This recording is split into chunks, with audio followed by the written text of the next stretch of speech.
morning, dry it till night. Shape and bend it nice and tight. Cross the strands to form a pattern, coat in silk, and you have a lantern. That's how you remember how to make a show lantern.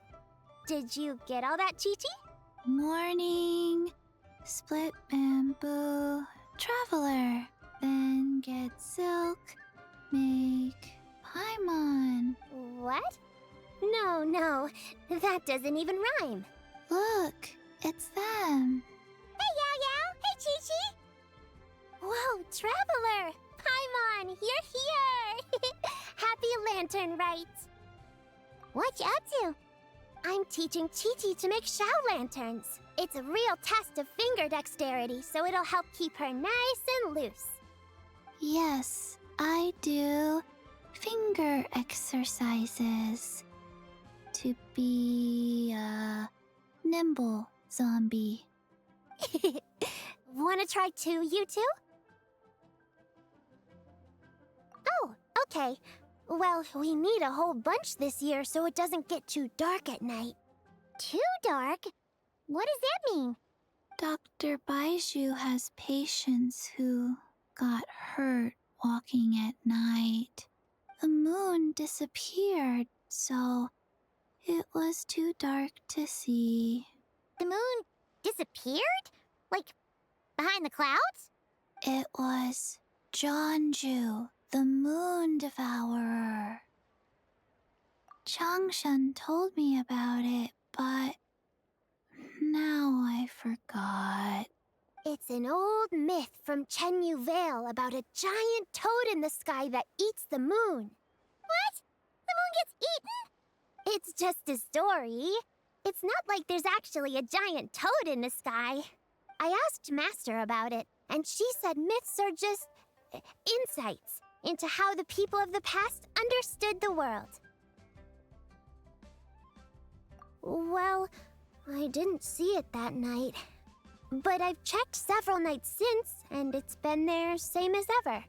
According to Chi-Chi, though, the Ministry of Civil Affairs sent someone to do some kind of serious investigation. So, I don't know. Maybe something did happen. The Ministry of Civil Affairs? This is starting to sound bad. It's okay. You can fly. Even if it's too dark, you won't fall and get hurt. Yeah, exactly. So turn that frown upside down, Paimon, or someday you'll get a whole bunch of wrinkles and wake up looking like an old granny. What? Okay. No more frowning. But the Traveler can't fly. She could still fall and hurt herself, right? Don't worry. That's what the shout lanterns are for. As long as we make enough, Liyue Harbor will never go dark. Yeah, and there's the giant lantern too. Oh, right! I almost forgot. Look! This year's Grand Lantern commemorates the Adeptus who guards the moon. With her watching over it, the moon will be safe for sure. A white horse? Wait! So that's the White Horse Adeptus? Yeah! Legend has it she used to live on the moon. So if it were ever in danger, I'm sure she wouldn't just stand by and watch. Huh! We've heard of the White Horse Adeptus before, but we never heard the part about her living on the moon. Probably because it's a folk legend from Chenyu Vale, so not a lot of people know about it. But recently, some ancient artifacts were unearthed in Liyue, and the archaeological team even found evidence of ancient people worshipping an Adeptus who lived in a palace on the moon. It's kind of like how we write wishes on show lanterns and release them during Lantern Rite. The White Horse Adeptus would descend from the moon in her jade carriage and grant people's wishes. Ooh! When did that happen? She sounds different from the other Adepti in Liyue. It must have been a super long time ago, 'cause even Master barely knows anything about this Adeptus. Nope. Kinda unbelievable, right? Yenfei said the White Horse Adeptus might even be a made-up legend, just like Jeonju the Moon Devourer. Yeah, a made-up horse and a made-up toad. You're mistaken, children. The White Horse Adeptus really does exist. Oh, Mr. Liu from the Baiju Guest House. But how do you know that for sure? Have you ever wondered how the guest house got its name, Yao Yao? Baiju White Colt. So it's named after the White Horse Adeptus? That's right. And that's because one of my ancestors was once blessed by the White Horse Adeptus. Wait, really? Tell us more! Tell us more! It was a long, long time ago, when this ancestor of mine was still a young girl. She was out gathering herbs and accidentally fell off a cliff, but the White Horse Adeptus rescued her. Oh, that's it? Paimon was expecting something a bit more special. We've heard. Patience, young one. Let me finish. After the White Horse Adeptus saved my ancestor, she told her a story about the moon and the ancient kingdom of Langan. My ancestor was so captivated that she completely lost track of time. So much so, in fact, that when she returned to her village, she found nothing but a desolate ruin in its place. It was as if, without her knowledge, countless years had passed in the mortal world. Huh? The most extraordinary part of all is that it turned out to be a dream. When she woke up, she found herself at the bottom of the cliff, right where she had fallen. Other than her medicine basket, now filled to the brim with rare herbs, it was as if nothing had happened. Until out of nowhere, a horse's whinny echoed through the air, and when she looked up, she saw a pristine white horse leaping over the cliff. A white horse leaping over the cliff. Wow, that sure is a crazy story.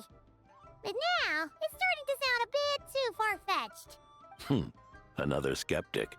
You sound just like my son. But I know it's true. Ancestral records don't lie. Wait, so your son doesn't believe it happened? Don't get me started. Not believing is one thing, but he even wants to change the name of our guest house. It's a disgrace, I tell you, a disgrace. Well, it was getting about time for him to take over the guest house. And what's the first thing he does?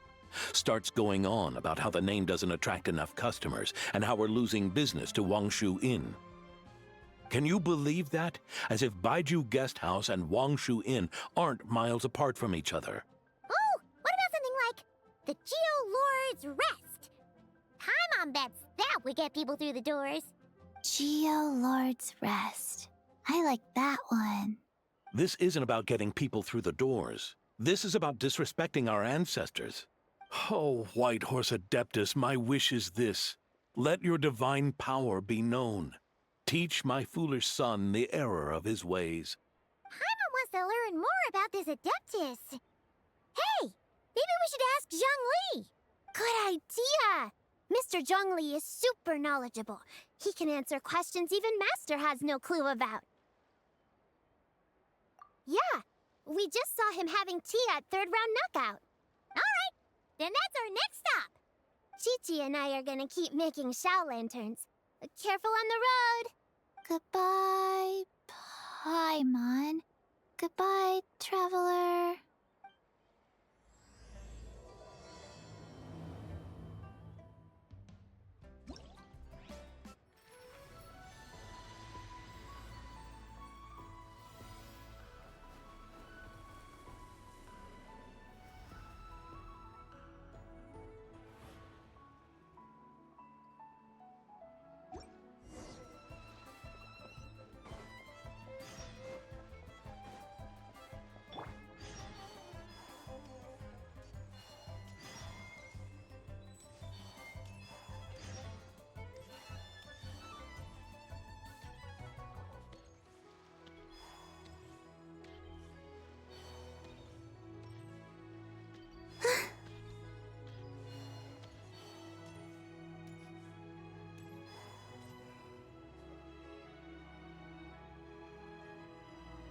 Oh?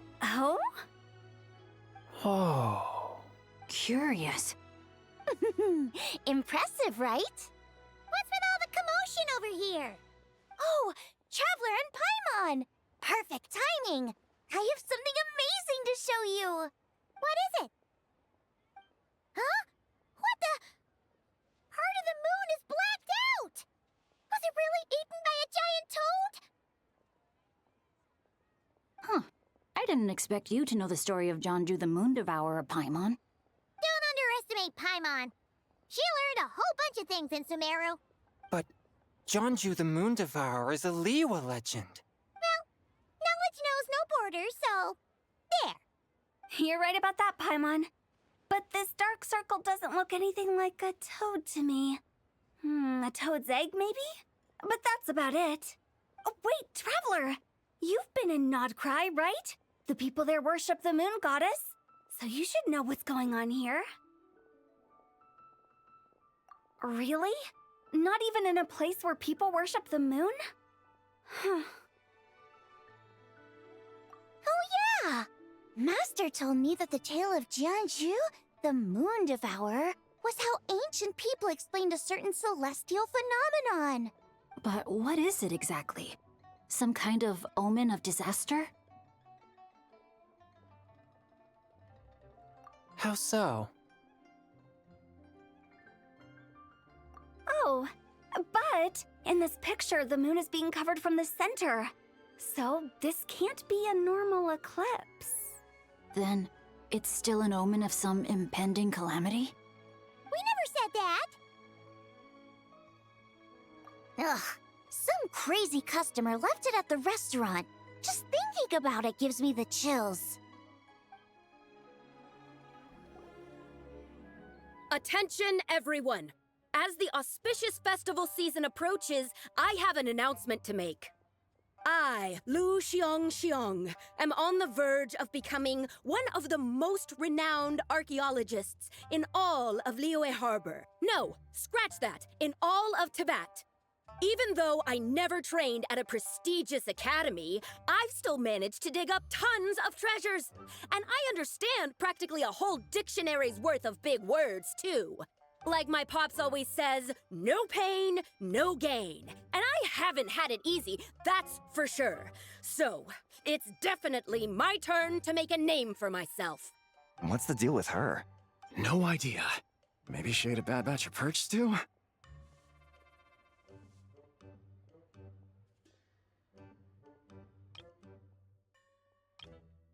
No idea.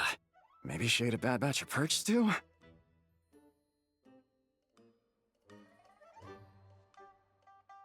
What? You don't believe me? I'm telling you, I dug up treasures from the ancient nation of Longan.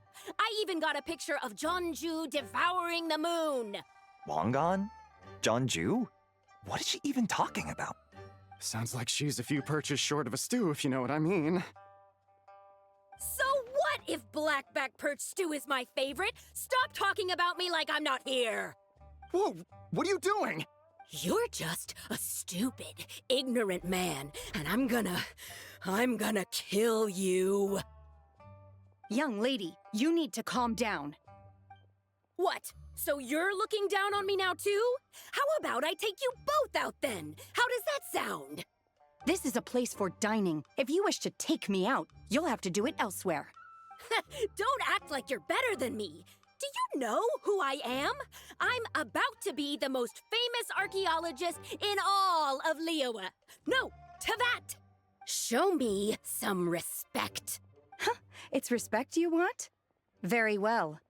For the sake of the other customers, we'll do this your way.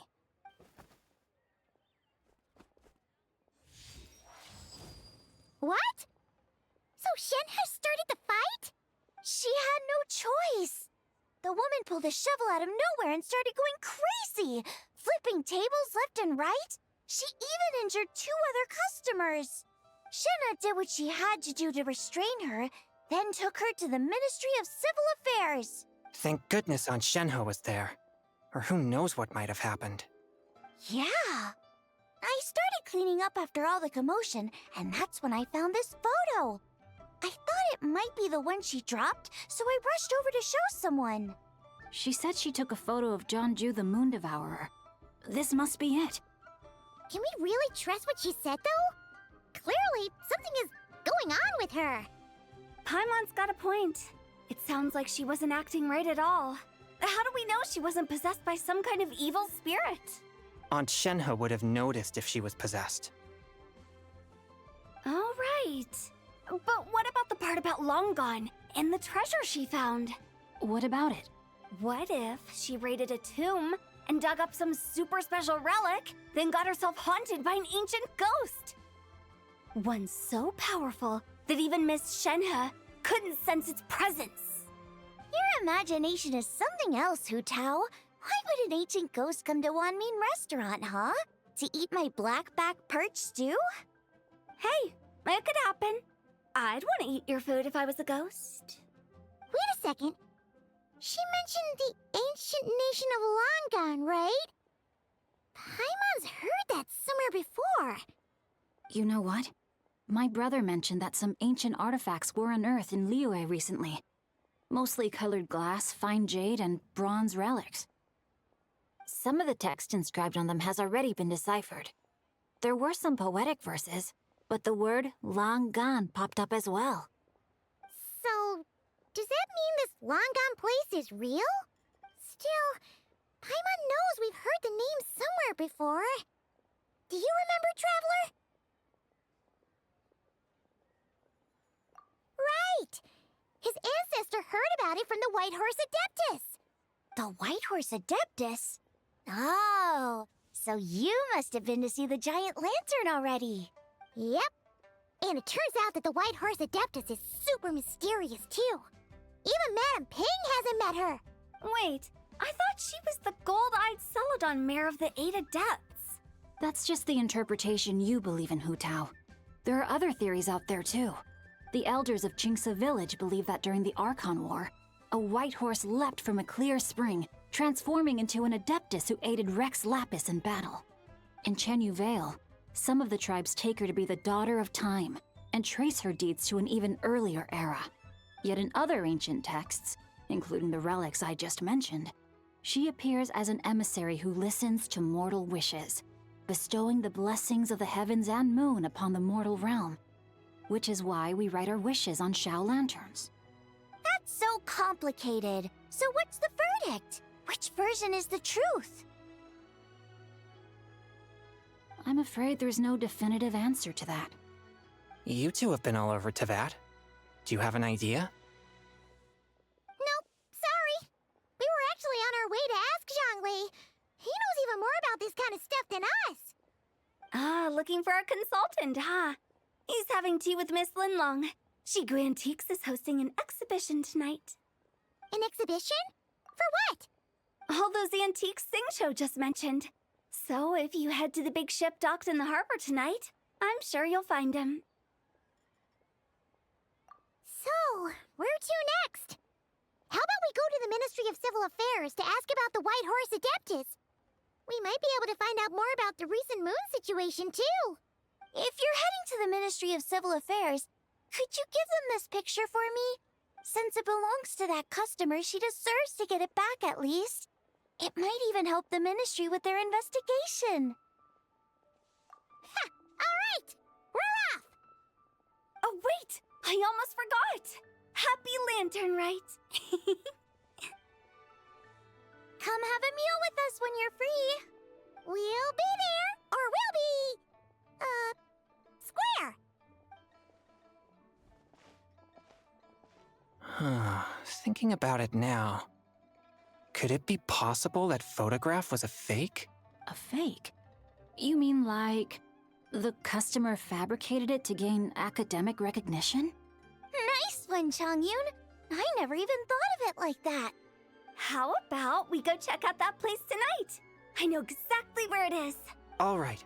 I'll get scolded if I get home too late. Live a little, Sing-Cho. You act like this is a first for you. Worst comes to worst, we'll get Xiangling to cook you something delicious, okay? Well, when you put it like that, I suppose it's worth the risk. You were just waiting for the promise of free food, weren't you? Fine. It's a plan then. We'll meet up tonight.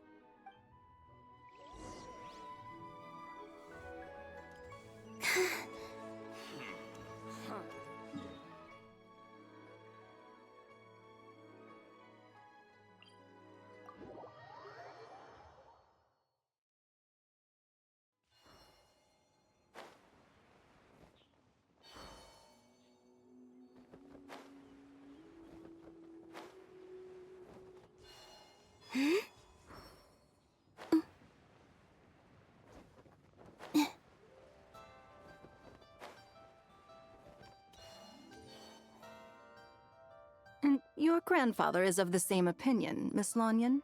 Yes. On Lantern Rite, the moon shall go dark. That's what the signs are indicating. Celestial observation isn't Grandpa's strong suit. But he discussed it with several other elders from our clan, and their conclusion was the same. It's consistent with the information we've received from other sources as well. You mean the whole thing? About the legend of Jeonju the Moon Devourer? Happening in real life? Yes, that's one of them. So it's true. I thought it was just a rumor.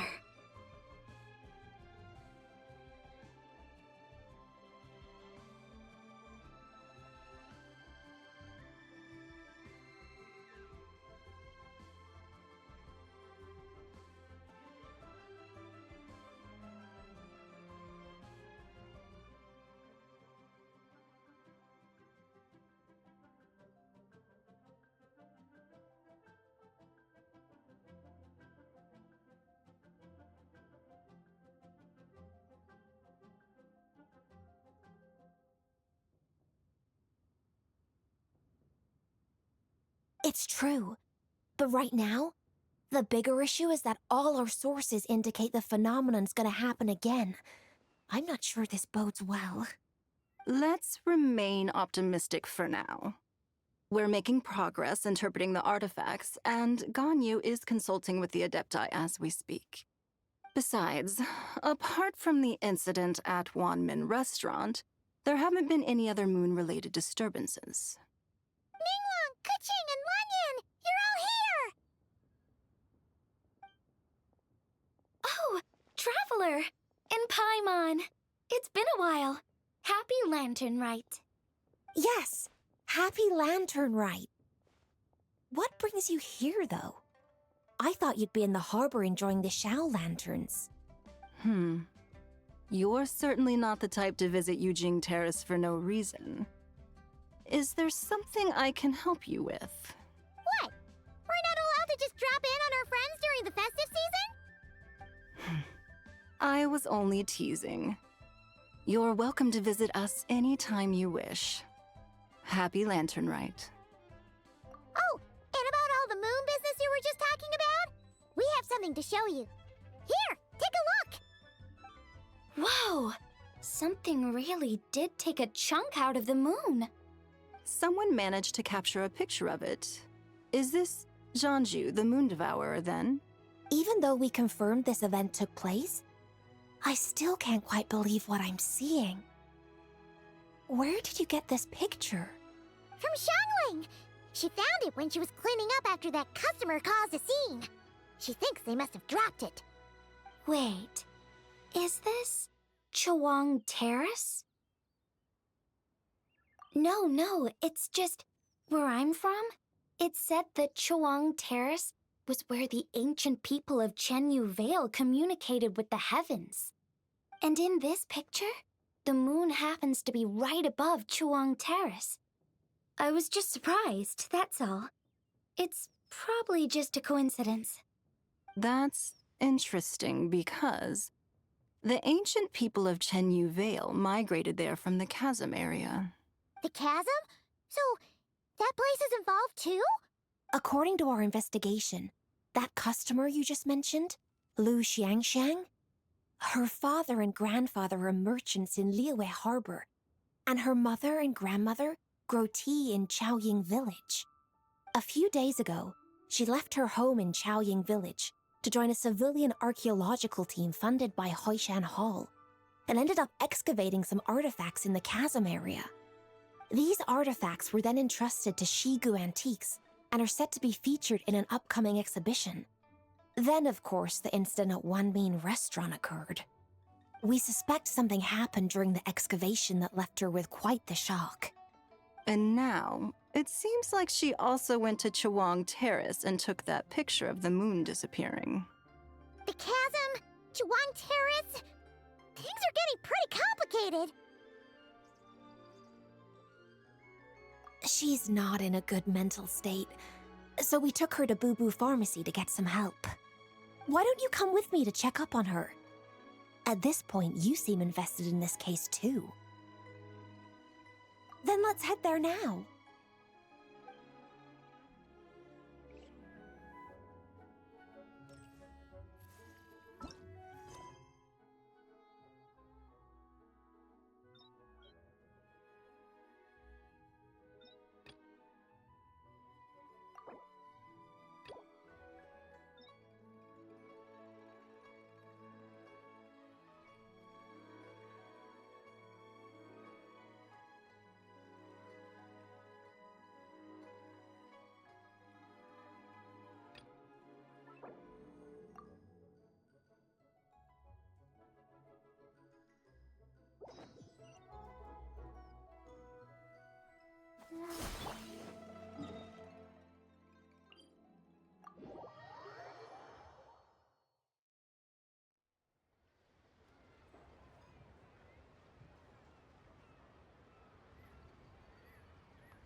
Ah, Lady Yuheng. Oh, and the Traveler and Paimon are here as well. What a pleasant surprise. Happy Lantern Rite.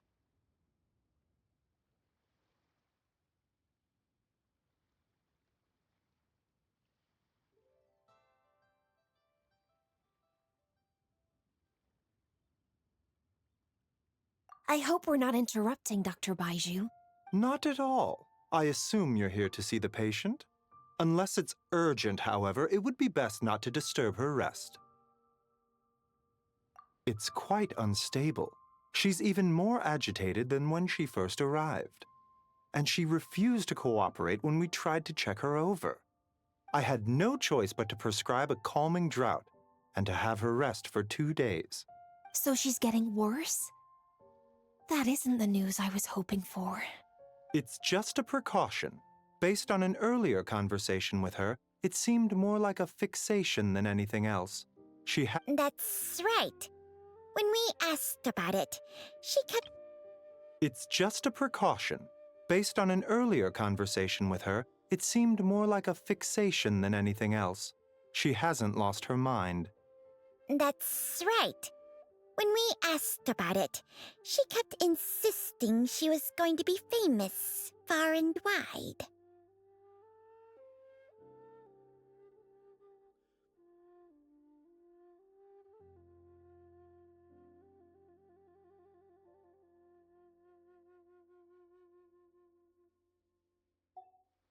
Well, it might not be far and wide, but she certainly made a name for herself around Yujing Terrace. Even some of the Qixing know who she is. Not often, that's for certain. From my initial assessment, the patient appears to have experienced some sort of shock, and whatever it was seems to still be haunting her. But what could have caused such a thing? The relics from the chasm? Or the moon above Chawang Terrace that night? Come back in 2 days, and you might just have your answer. I suppose that's all we can do for now. We'll take our leave then, Dr. Baiju. Of course. If you need anything else, don't hesitate to stop by. Speaking of those relics from the chasm, aren't they being featured in an exhibition tonight? That's right. Are you planning to attend? Yeah, we wanted to have a talk with Zhongli anyway, and now Paimon's even more curious about these relics. I would, except every item in the exhibition had to be registered with the Ministry of Civil Affairs, so I'm afraid it's been spoiled for me. I reviewed them all myself. There are some rather peculiar artifacts, that's for certain. We're still working on decoding the ancient text that appears on them. Yeah, the word jade appears a whole bunch, doesn't it?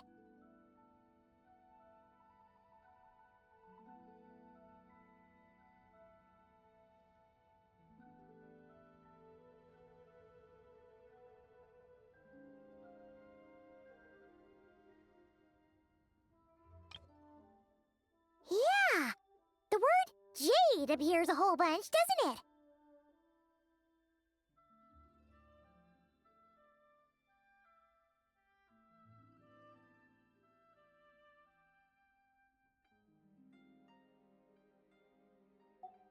Huh?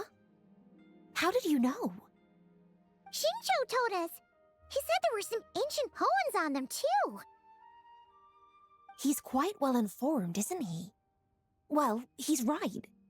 We believe they're direct references to the ancient nation of long gone.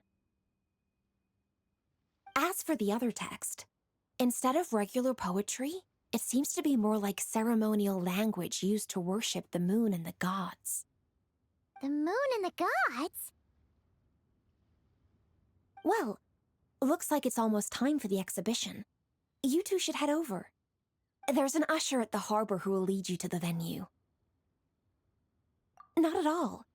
The exhibition is free to the public. The people of Liyue have a great respect for our history and are eager to learn from it. Plus, the exhibition is being organized by Linlong, the owner of Shigu Antiques. As far as I know, it's been a long-time goal of hers to hold a cultural exhibition of this scale, where people can learn all sorts of information about the past. Guess we're in for a real treat tonight, then. Yes. Have a great time. There's still more artifact decoding work I need to finish, so we'll have to part ways here. After seeing the picture you brought, there's a few ideas I'd like to follow up on. You're hard at work even during festival season? Huh! You haven't changed one bit, Ka-Ching.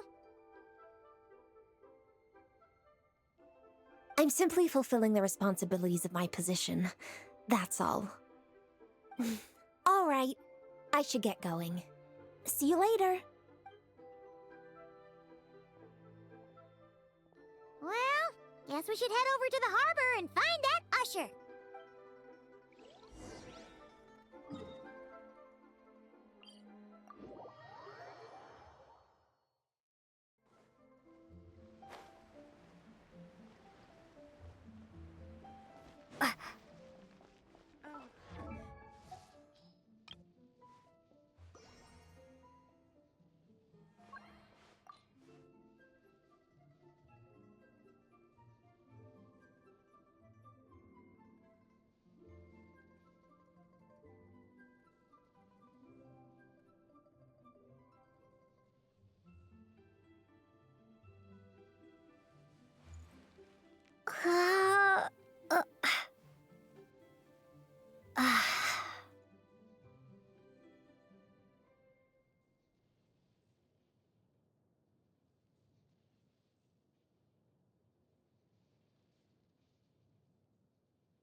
Here for the exhibition? I can take you aboard. After you.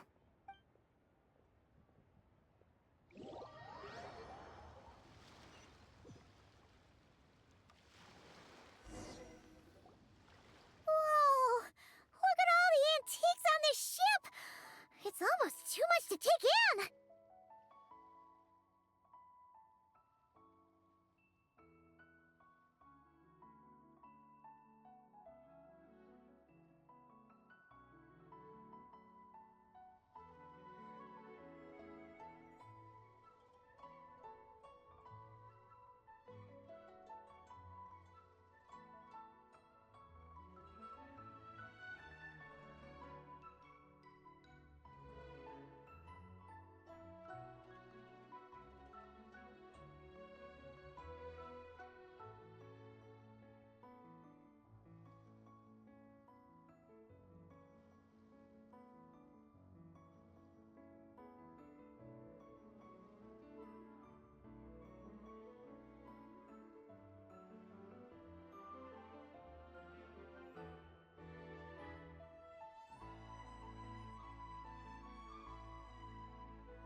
Greetings.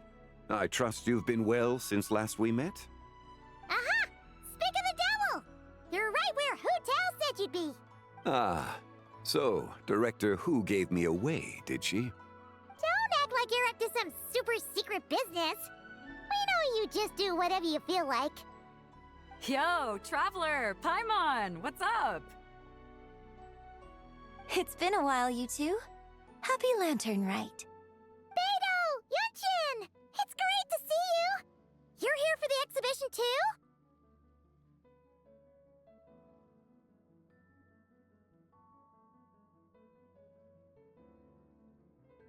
Yes. When I heard these artifacts were from ancient times, I just knew I had to come learn more about them. I mean, what a discovery, right? Yeah, Ningguang pretty much said the same thing. She thought coming here might help culture me up or something. But as you know, I'm more of a fists and punches type of person. I doubt one exhibition is gonna change that. You're too modest, Captain. You're the leader of the Crux fleet. That takes far more skill than just fists and punches. Plus, at the end of the day, you still decided to come, even though you didn't have to listen to Ningguang. Well, she's the Tianquan. If she can't even get an average ship captain like me to do her bidding, how's that gonna look? You sure know how to think from her perspective, huh? I guess I do. Anyway, how's everyone enjoying the exhibition? I heard that if you see something you like, you can negotiate the price with the owner and take it home. Wait, so we can buy this stuff? Indeed. Although Shigu Antiques is hosting this exhibition, many of the items come from private collectors. As long as both parties reach an agreement, you can make an offer of mora or an equivalent trade. Well, shall we continue our conversation as we look around? Let's go! Paimon's super curious about all this stuff.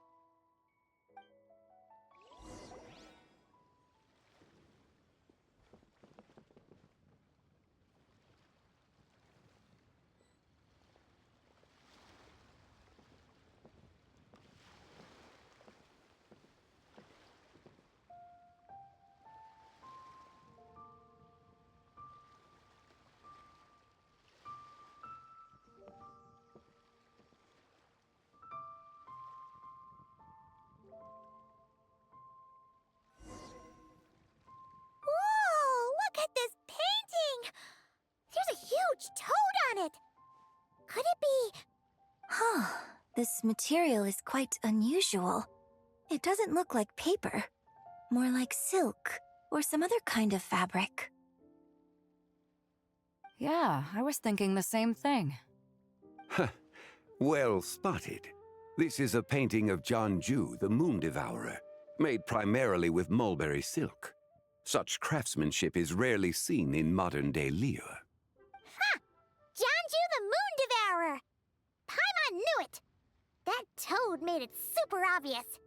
What's that? A new dish at Wanmin restaurant? No!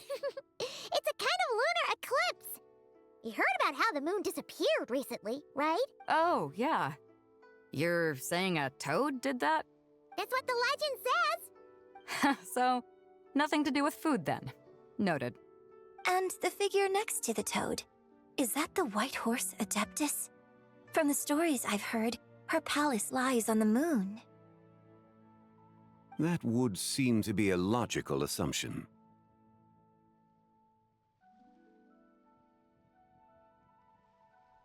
No. In fact, this item was discovered in Chenyu Vale, and many years ago at that. Oh, so it's from Chenyu Vale? Actually, that's not quite right. You see, this painting is primarily comprised of mineral-based pigments, such as cinnabar and azurite, which are usually found within stratified rock.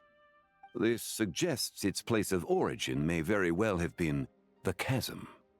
You could have just started with that. You're as knowledgeable as ever, Mr. Zhongli.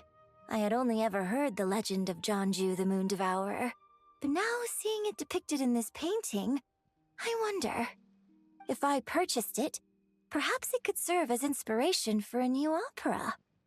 Though I'm not quite sure who the painting belongs to right now. A splendid idea, Miss Yoon. Perhaps in lieu of Mora, you could offer the lyrics to said opera as recompense. The lyrics? But to whom? Why, to me, of course. I am the owner of this painting, after all. Wait, so you're one of the private collectors of the exhibition? No wonder you knew so much about the painting. But lyrics in exchange for a precious antique? My work could never possibly be of equal value. I don't know about that. I'm not much of a scholar, but even I know your operas are in a league of their own. An astute observation, Captain Beto. In my possession, this painting is nothing but a lifeless artifact. In your hands, however, it could be transformed into a new piece of art entirely. Quite the worthy exchange, no? But I'm not sure when I'll be able to finish writing it. It certainly won't be ready this year. Allow me to be equally forthright, Miss Yoon. This silk painting is merely a copy I made of the original work. There is no need for such concern over its value. Huh? So it's a fake?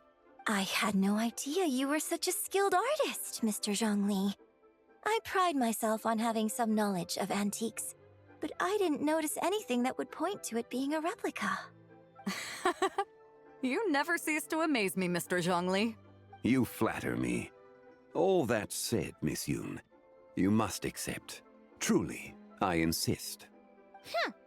He's gone from handing out fake Mora to fake paintings now, huh? Your kindness is impossible to refuse, Mr. Zhongli.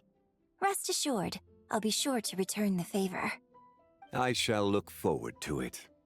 Man, that was quite the find. Huh, I should buy something too, if only so I can show it off to Ningguang. Let's keep going and see what we can find.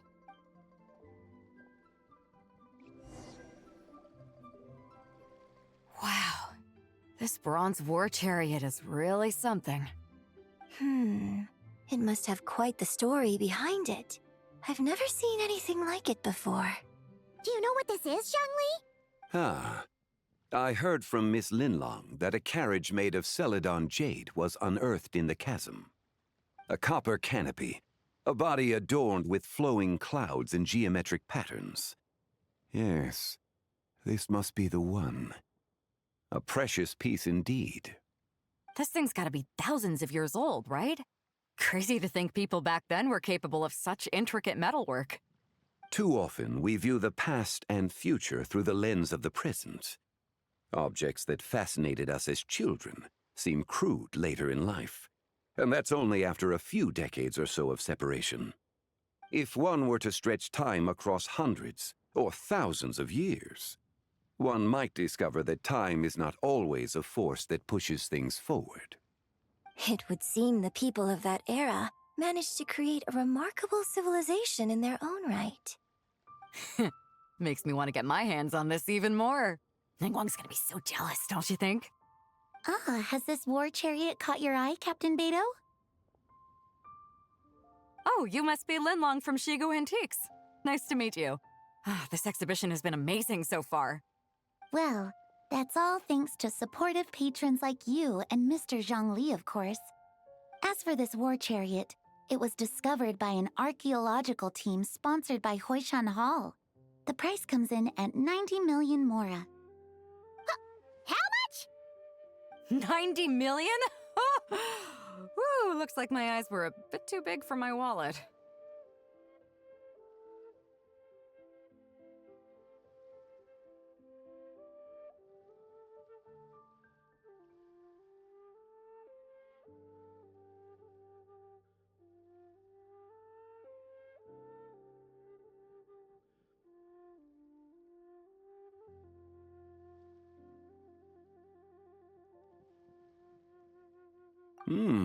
Quite a bargain.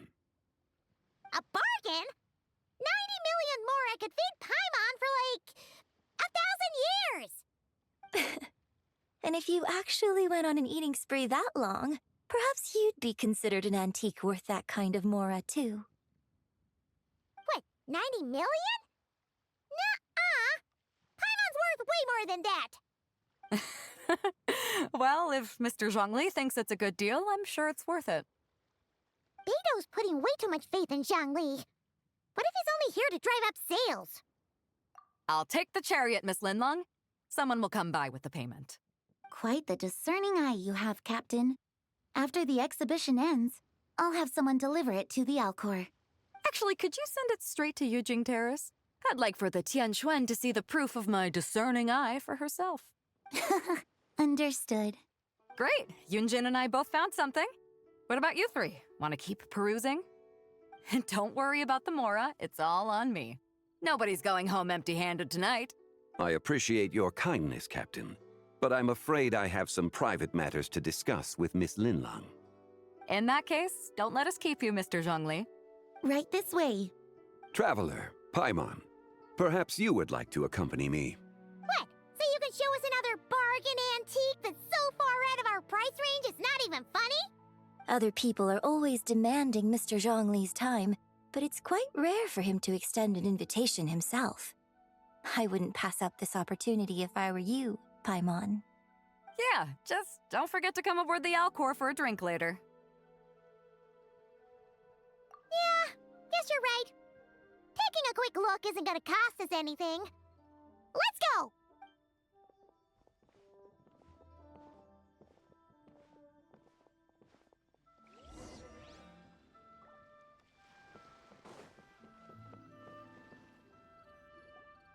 These are all the jade pieces that were found, Mr. Zhongli. Wow! So many styles! What kind are these? These are a type of ceremonial jade. You're familiar with Chenyu Vale's rain jade, right, yes? Oh, yeah! So these pieces are all used in the rain jade ceremony? Well, you may not know, Paimon, but before the rain jade rite came into practice, Chenyu Vale was known for a different ceremonial tradition that also involved jade. The bee is used to honor heaven, the Tsong to honor earth, the Gui to honor the east, the Jiang to honor the south, the Hu to honor the west, and the Huang to honor the north. These form the 6 ritual jades. It's unfortunate, however, that Miss Linlong's set is missing both the Gui and Hu pieces. Oh, I know. These jade artifacts are from such an ancient time. It's proved difficult to track them down, even for our establishment. No matter. You happen to have precisely the piece I was looking for. Huh? This broken jade token? I didn't expect this to catch your eye, Mr. Zhongli. It isn't one of the 6 ritual jades. An affect belonging to an old acquaintance of mine. An old acquaintance? One of your collector friends, Mr. Zhongli? You could say that. Traveler, take a closer look.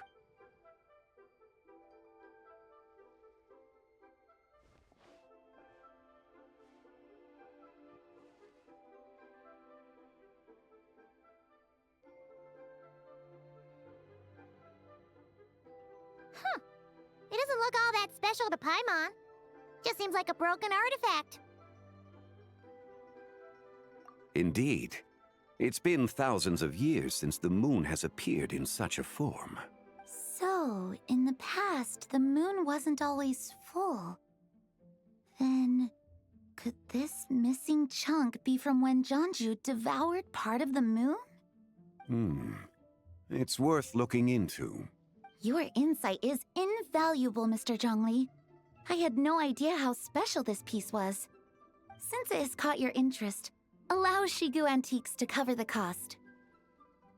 Oh, that is far too generous, Miss Linlong. Not at all. I've always wanted to give people a chance to appreciate these snapshots of history. So holding an exhibition like this has been a lifetime wish of mine. And it never would have been possible without your help, Mr. Zhongli. I merely put in a good word with a few acquaintances of mine. And it had a profound impact. Without your recommendation, I doubt half of these collectors would have come to the exhibition.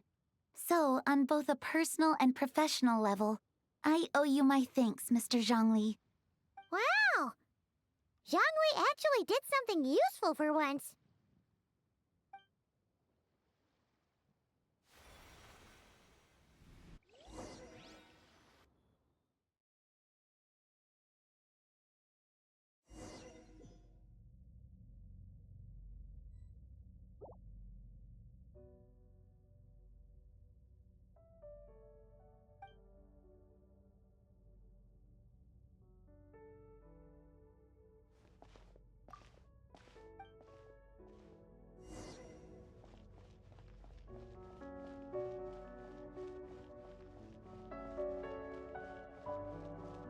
3, 5, 7.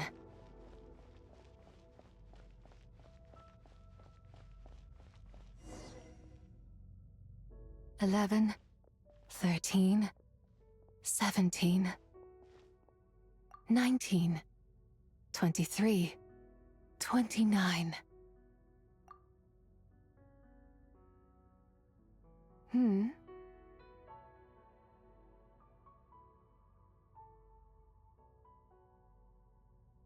You also enjoy counting in such a fashion, lost child?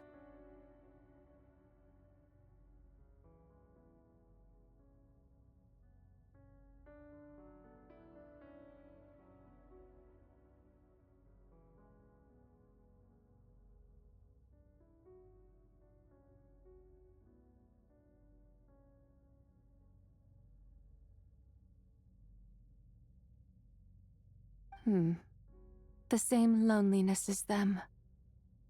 It seems to exist in your heart as well. Me? I'm sorry, I don't remember. The shadow of the moon? Or a dream of time?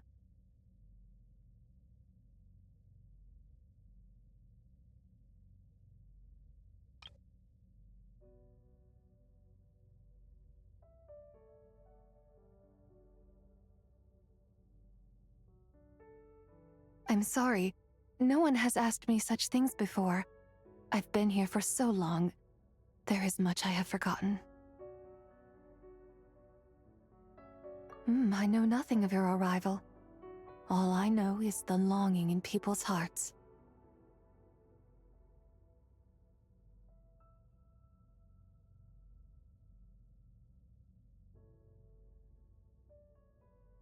Yet, I sense the moonlight's guidance within you, child. Perhaps that is what brought you here. You seem confused. Perhaps I can help in some way. The path home is... that direction. I believe someone told me that before. But I was never able to reach the end. You should take a look. No need. It would seem... my time has already run out. Farewell. May the moonlight ever shine upon you.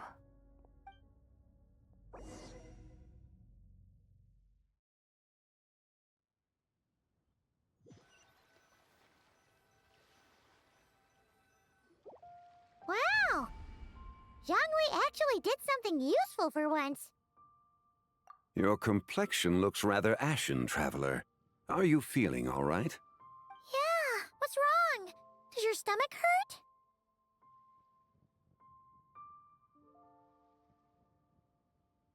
Huh? What are you talking about? You were right here the whole time. Ah, I see. I'm afraid we must take our leave, Miss Linlong.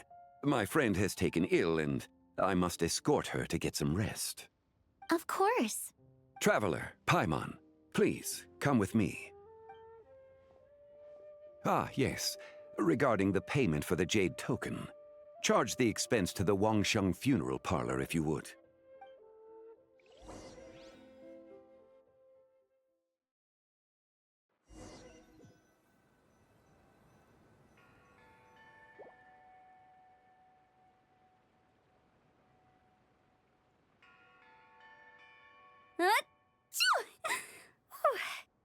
Guess someone's thinking of me.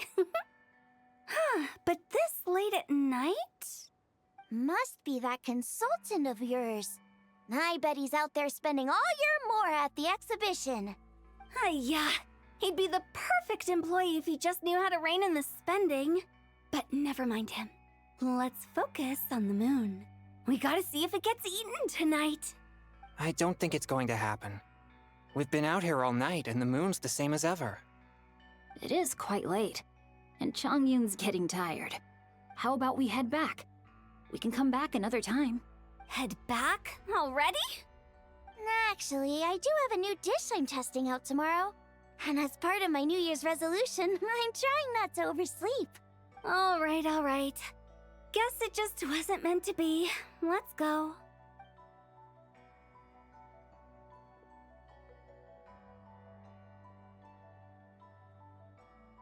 When the sun's out, bathe in sunlight. When the moon's out, bathe in moonlight.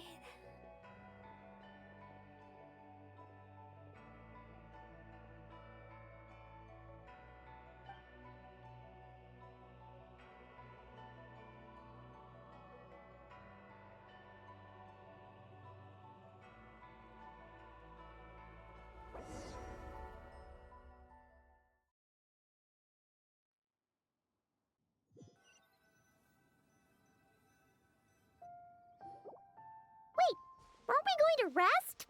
Why did you bring us here? Because I imagine the traveler would like to know what just happened to her. Oh, right. Ugh, Paimon's confused, though. She could have sworn you were there the whole time. Oh, how is that possible? It sounds like her spirit formed an inexplicable connection with the being in that space. Ah, you suspected from the beginning, didn't you? Indeed, the being you met is the fabled White Horse Adeptus, and the original owner of this jade token.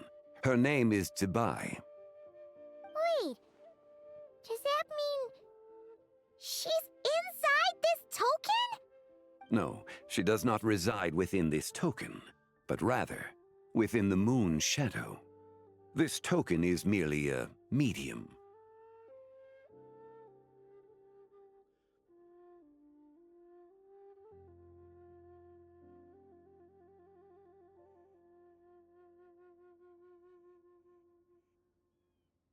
Word has it you accomplished quite the feat in Nodcry. You and your friend brought the Frost Moon back to Tevat. Tell me, did you ever wonder about the other moon? The one that hung in its place for thousands of years? We never really thought about it, but it must have been a fake, right? A fake moon! Indeed, it was false. Its true nature, nothing but a projection of the moon.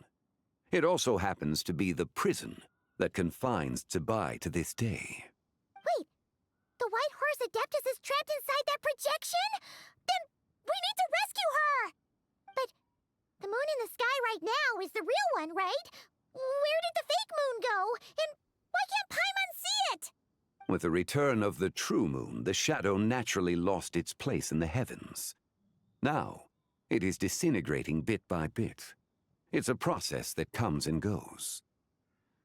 When it occurs, it looks like the moon is being obscured by a black shadow.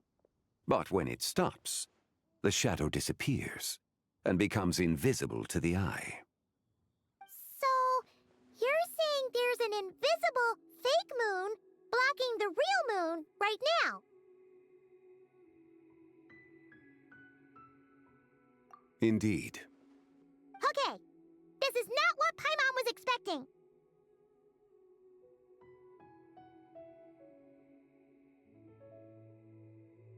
My hypothesis is that people's wishes could be what trigger the periods of disintegration.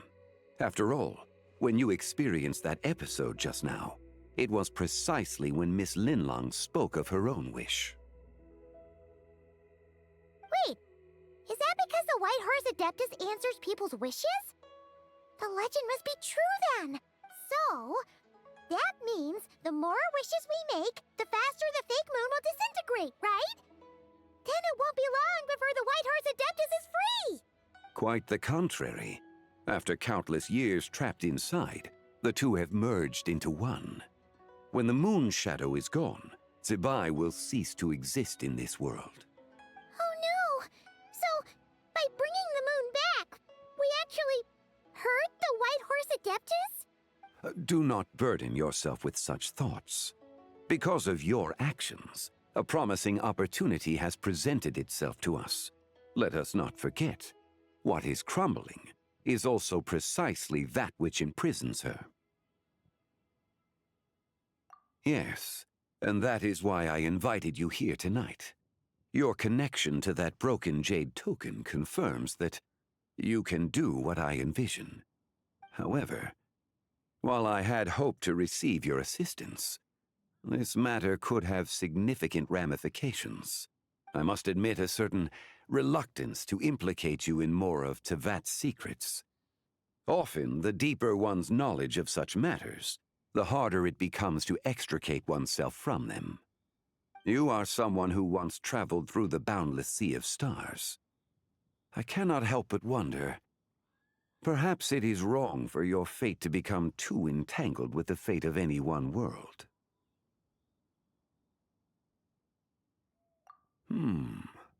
Such is your conviction, then. Since journeying beyond Lille, you have had ample time to reflect on these matters, it would seem. Very well. The first secret I must reveal is that Zebai has long since passed away. The being within the Shadow Moon is merely one of the 3 deadly selves she severed before her death. Wait, the White Horse Adeptus is dead? Weren't you supposed to tell us how to fix this? Now it just seems even more impossible! Please, remain calm, Paimon, and allow me to explain. The 3 deadly selves is a practice used by those engaged in spiritual cultivation. The intent is to sever the 3 vice-laden mortal selves to reveal one's true, pure self beneath. However, Zebai's 3 selves are more complicated in nature.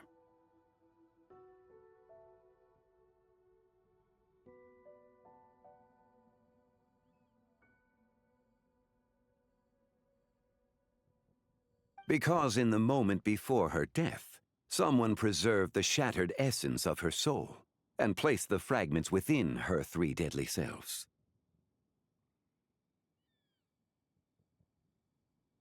If we retrieve the 3 fragments of her soul, there is a chance we can restore her presence in the mortal realm. So that means we can bring her back to life? Yes, provided we retrieve the fragments of her soul's essence from the 3 deadly selves. Indeed, the being you encountered was Zebai's first deadly self, Ziju. After Zebai's death, she ascended to the heavens and became one with the Shadow Moon. The essence that resides within her is a heavenly soul, also known as Taiguang. Thus, this self is the closest to Zebai's true nature. That said, because she is trapped within the Shadow Moon, we have no choice but to seek out the other 2 soul essences first. Then we can unite them as one. Her second deadly self is called Ziju. After Zebai's death, she fell into a slumber deep beneath the earth in what is now known as the Chasm.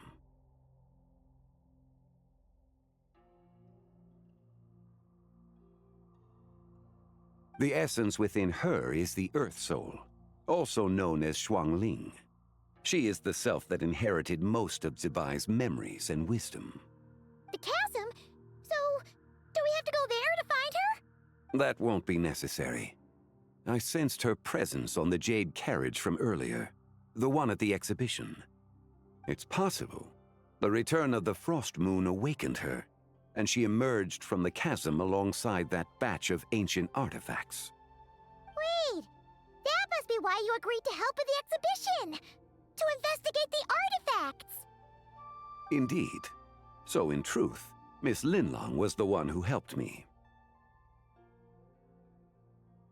The third deadly self is Zichao. The essence within her is the human soul, also known as Yojing, Zebai's shade. Thus she is the most free-spirited among the 3. She lent me her aid during the Archon War 1,000 years ago. But later, as her powers waned, she retreated into the mountains. I imagine finding Zichao should prove the most troublesome, so I shall take it upon myself to track her down. So, we need to find the second deadly self, right? But where do we even start? Locating her should not prove difficult. In life, Zibai was fond of mortals, and as the self who inherited most of her memories and wisdom, Ziju should be the same. It's possible she has possessed someone, and is meandering the bustling streets of Liyue Harbor as we speak. Possess someone? Wait. Are you thinking what Paimon's thinking, Traveler? What if she raided a tomb and dug up some super special relic, then got herself haunted by an ancient ghost? Exactly! Lu Xiangxiang! It seems you have a lead in mind already. She'd still be at Boo Boo Pharmacy. She was super agitated when she first got there, so Baishu gave her some calming medicine and told us to come back in 2 days. Do you think it could be her, Zhengli? It's quite possible. The deadly selves are impure beings that can easily influence mortal minds. A sound plan. Well, I should get started on my own investigation then.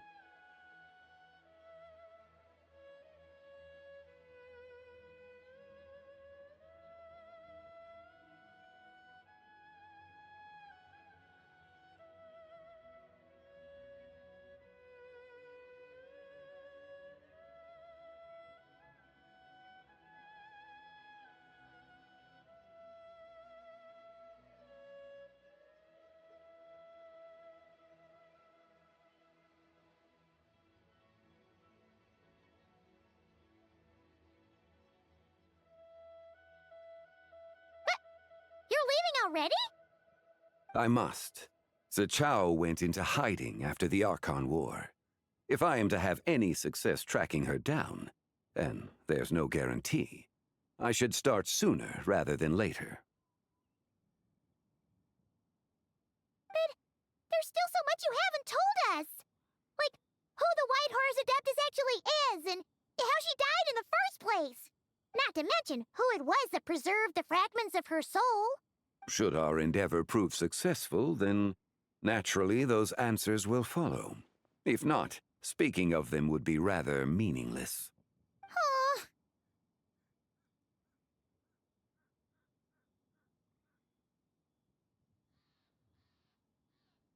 It would seem that this is a question you are unwilling to set aside. Very well. I shall tell you. It was the Avatar of Time. Ah, so you know of her existence. The ruler of time saved her soul. Indeed. Preserving what remained of Zibai's soul in the moment before her death. Only the power of time could be capable of such a thing. However, there is no telling what effect it has had on the 3 deadly selves. In other words, you must exercise caution when seeking out Ziju. On the night of Lantern Rite, countless Shao lanterns and the wishes written upon them will be released into the sky. I estimate that this event will trigger the Shadow Moon's collapse. When that happens, the cage that confines the first deadly self will open. That is our moment to act, but also the moment where all could be lost. For if we fail to retrieve the other 2 soul fragments in time, Zibai's resurrection is hopeless.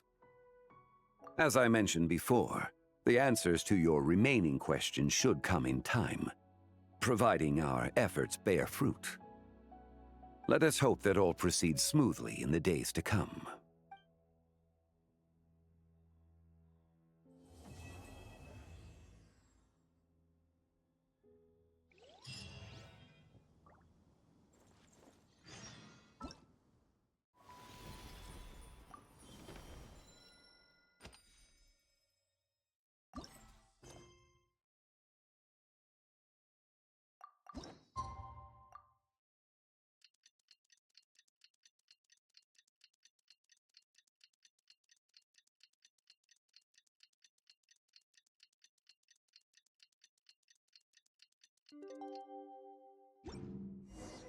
Oh, should we head to Boo Boo Pharmacy today? Fingers crossed we learned something useful.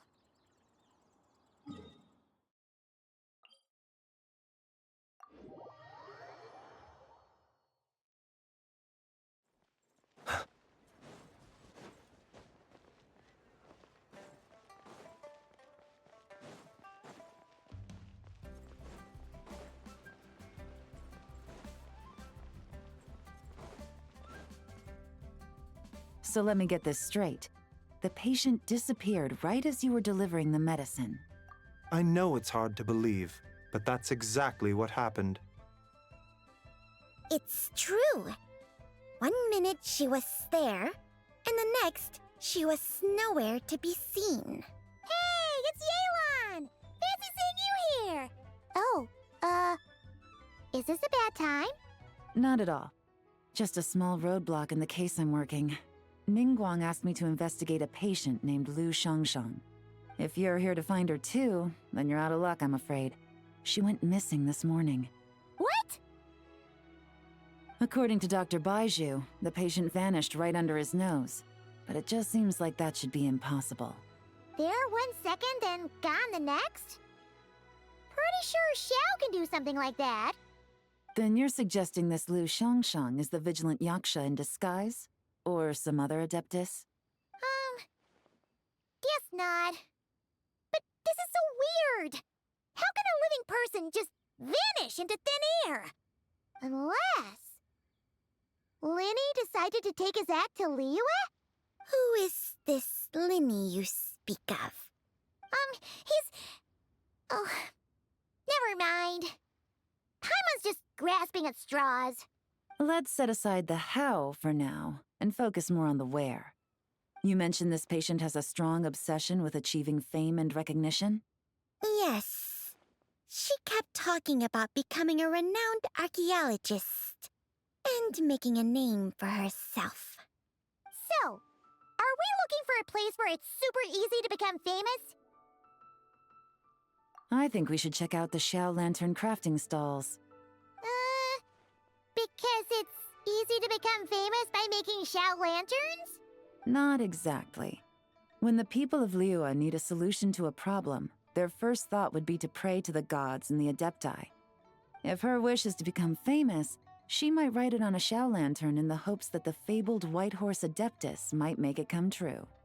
That certainly sounds probable. Turns out, the White Horse Adeptus might be a lot closer to home than she thinks. What was that? Nothing. Let's go check out those stalls.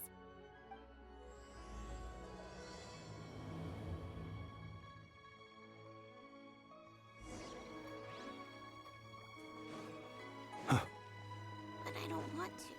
It tastes gross.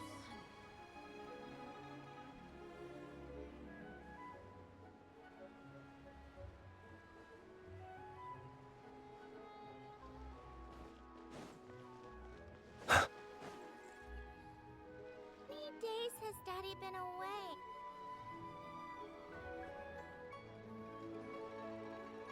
All right, we're here. Still no sign of Lu Shangshang, though. As long as you're patient enough, Paimon, you'll find that hunting down people is no different from hunting boars. We need to blend into the environment, or we risk alerting the target. So as far as everyone here is concerned, we're just ordinary tourists. Oh, okay. If we need to blend in, then let's make some Xiao lanterns and write our wishes down, like everyone else. What's your New Year's wish, Yelan? I haven't given it much thought. Oh, and it can't be work-related. You gotta take a break once in a while, right? You're always staking out this suspect, tailing that criminal, hunting down this gang or that. Which is super amazing and all, but it's gotta be exhausting. Really getting into this, huh? You said to blend in, right? Come on! It's all part of the act! So you gotta think of something! Then, I suppose, it'd be to go traveling, the next time I get the chance. Traveling? That's our bread and butter! Wanna join us? Thanks for the offer, but my desk is piled high with reports on your exploits. And that's not quite the kind of traveling I had in mind. I was thinking more the lie down and do absolutely nothing kind of travel. Ah, something a bit more easy and breezy, right? Hey, wait! We know just the place! The Easy Breeze Holiday Resort in Netland. It's super relaxing and full of fun activities. You've got the beautiful ocean and tons of cute little creatures called Asha. Seriously, you gotta go! I suppose I'll have to check it out. Hey guys, happy Lantern Rite! What a coincidence! You here to make shell lanterns too? Well, it's that time of year, am I right? Thought I'd join in on the fun. You can't have Lantern Rite without making one of these. What you gonna wish for? Oh, man, it's kind of embarrassing, but whatever. The truth is, the mighty mythical beasts are seriously struggling with recruitment. So I'm hoping to find a few apprentices and teach them the art of wushu dancing. Awesome! Shurfugami, here we come! Whoa there, Paimon. One step at a time. I actually need to find people first. Yeah, but Paimon bets people will jump at the chance to learn from you! Well, I wouldn't be so sure. Wushu dancing is super physical and takes a lot of hard work to master, so it's not easy to find people. At this point, if the Adepti can't help me, no one can. I'll do it! Huh? You just said you wanted an apprentice, right? Well, I'm offering. What do you think? Whoa, the White Horse Adeptus works faster than I thought. Traveler, it's her. Lu Shangshang. Our target! Hey, didn't you hear me? I said I wanted to be your apprentice. No need to shout. I heard you the first time. What's your name? Step back a bit, Gaming. This person could be dangerous. What? Hey, what are you trying to do? Do you know who I am? Get back! Lu Shangshang, we have no intention of harming you. We just need to ask you a few questions. Get back, I said! Try to remain calm. If you come any closer, I'll...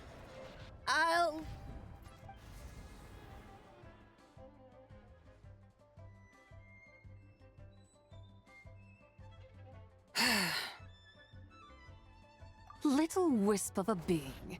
How are you able to see me? So what if I am? Leave at once! You, a mere mortal, whose own life hangs by a thread, would dare reach for the power of life and death? Unless you wish to be condemned to eternal damnation, you would do well to abandon this foolish endeavor. I shall speak on this no further. Don't come any closer. How did I get here? Who are you people? Playing dumb, are we? Save it. We know you attacked those people at Wanmin Restaurant. What? No, I would never. You must be mistaking me for someone else. You don't remember. Of course not. How could I do such a thing? What about the photo you took near Chuang Terrace? What photo? What's going on? It's like she lost her memory or something. Well, this complicates things. I'll take her back for questioning and let you know what I find. Take her away. But I didn't do anything. I swear. That's weird. She seems so normal now, but she doesn't remember anything.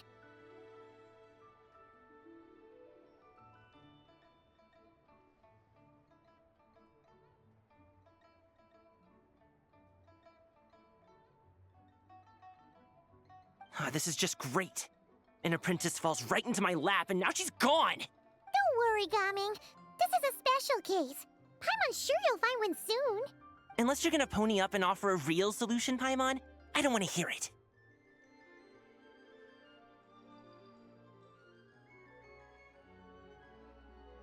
Gaming? What's up with... I'm done here. I'm gonna go find an apprentice, and I won't take no for an answer. Gaming, wait! Is it just Paimon, or was Gaming acting super weird just now?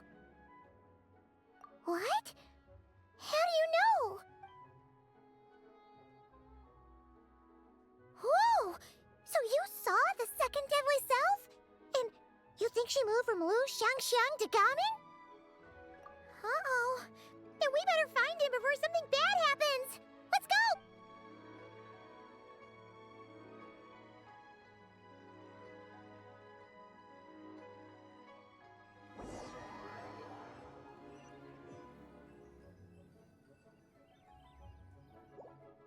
Alas, why must Cloud Retainer inflict such woe upon us, Mooncarver?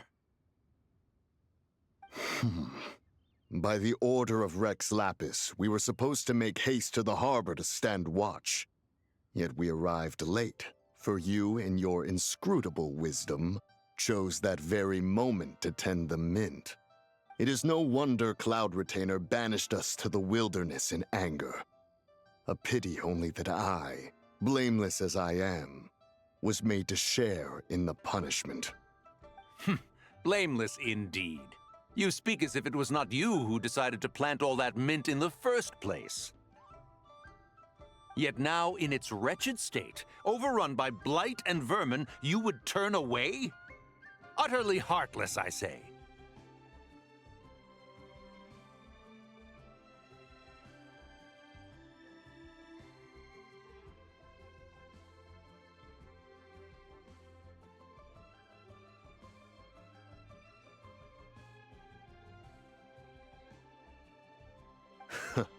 Were I truly that heartless, would I have rescued those seedlings from this desolate wasteland, granting them haven in your hallowed garden? Alas, if blame must be laid, let it fall upon Cloud Retainer for failing to recognize the virtue of our plight. Ah, at last a sentiment with which I can agree. If ever Cloud Retainer is away, we should steal into her abode and plant a veritable field of mint. A tempting little ruse, is it not?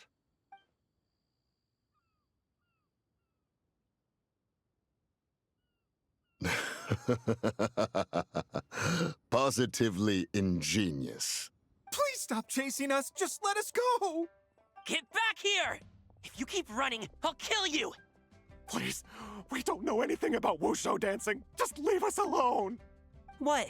You think I'm not good enough to teach you? Just agree to be my apprentices, and then we can talk. That child looks somewhat familiar. Ah, it appears to be the wushu dancer from Liyue Harbor. I have seen him perform on occasion. Come, let us take a closer look. Has trouble befallen you, young one? Perhaps we can offer aid. Oh, thank the gods. Please, sir, you have to help us. This guy's trying to force us to become his wushu dancing apprentices, and he won't take no for an answer. Oh, so it is you who require aid, not the other way around. Get out of the way, old man! This is between us. Preposterous. You dare to presume we are of a mature age? Listen here, brazen youth. Skilled you may be in the art of dance, yet your offstage demeanor leaves much to be desired. Hold on, Mountain Shaper. Something is amiss. Look closer. Huh. Indeed, he bears the mark of something unclean. It spells trouble. You there, depart at once. Hey! You drove off my recruits, old man! You'll just have to take their place, even if you're a bit on the decrepit side. Many years it has been since a being has dared speak to us in such a manner. Now let us see what evildoer has sought to use you as its puppet, young one. You two, you're Adepti! Does that strike fear in your soul? Whoa! Two Adepti recruits just fall right into my lap? That white horse sure knows how to grant a wish. Coming! Slow down! Wait for us! Jeez, take a hint, will you? I told you to stop following me! Traveler, Paimon, keep your distance from this youth. Evil has taken a hold of him. We know! It's one of the White Horse Adeptus' deadly selves! She's possessing Gaming! The White Horse Adeptus' deadly selves? Could it be that Rex Lapis called us to Liyue Harbor for this very reason? Hey! What are you two whispering about over there? Who's gonna be first apprentice and who's gonna be second? It doesn't matter! I'm not the kind of Sufu who plays favorites. Insolent spirit! Be gone from this child at once!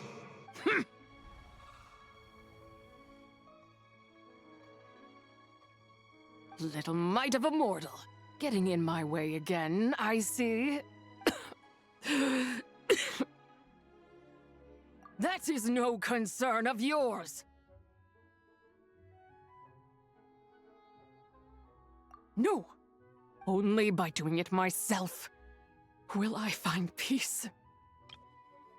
No. No. No. Otherwise, rage will consume me. If I lose control, all will turn to dust. The curse of time. The memories this body holds.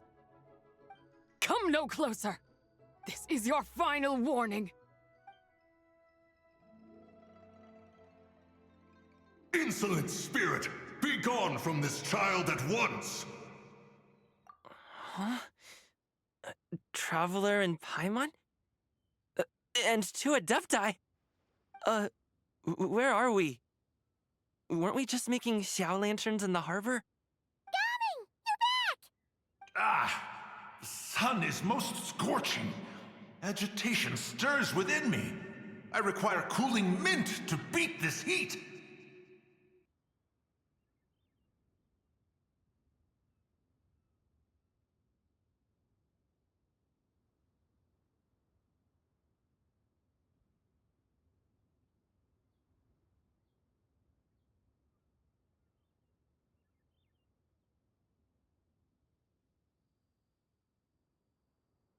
And speaking of, Cloud Retainer has scorned this verdant wonder long enough.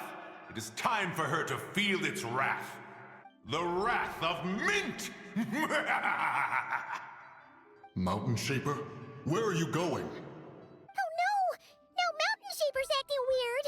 Oh, you don't think it spread to him, do you? Spread to him? Quickly now, explain to me what has been happening. What? Was I really that rude? Jeez, someone get my dad to throw a slipper at me. I'm so...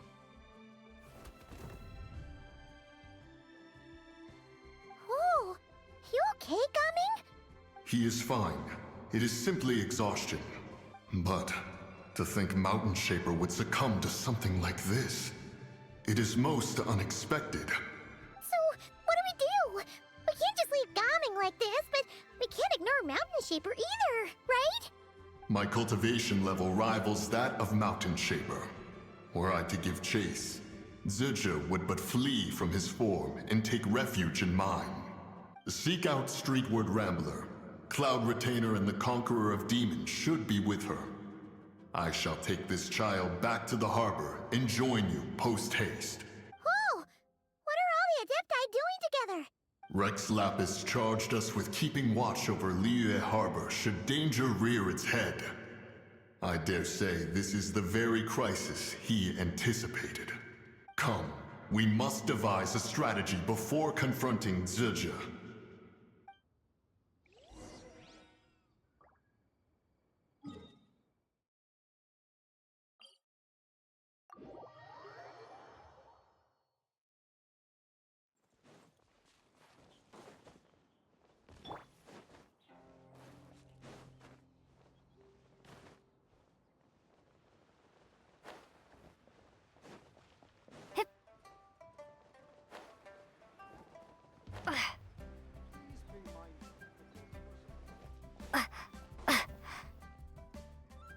The White Horse Adeptus?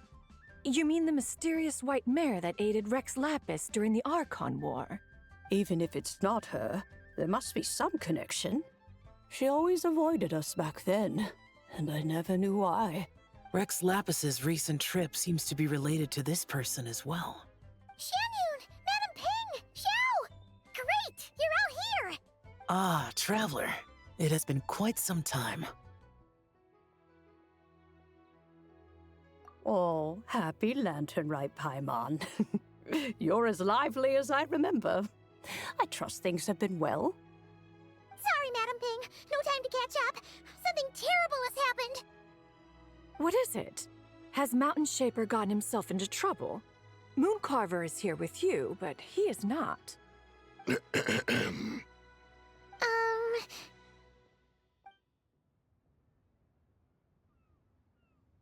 Wrath of Mint? That old fool dares to utter such nonsense behind one's back. Yeah, that's not really our biggest concern here. So, even a mere deadly self of the White Horse Adeptus was able to possess Mountain Shaper and affect his mind. No wonder Rex Lapis told us to gather here and await his orders. Mountain Shaper's cultivation is inadequate. He was caught unprepared. Were it one of us, Zuje would hardly have found a vessel quite so ready for the taking. Hey, that's not what you said earlier. Where is Mountain Shaper now? A question that hardly bears pondering. Obviously, he intends to plant mint in the vicinity of one's abode. Ah, then he poses no great threat.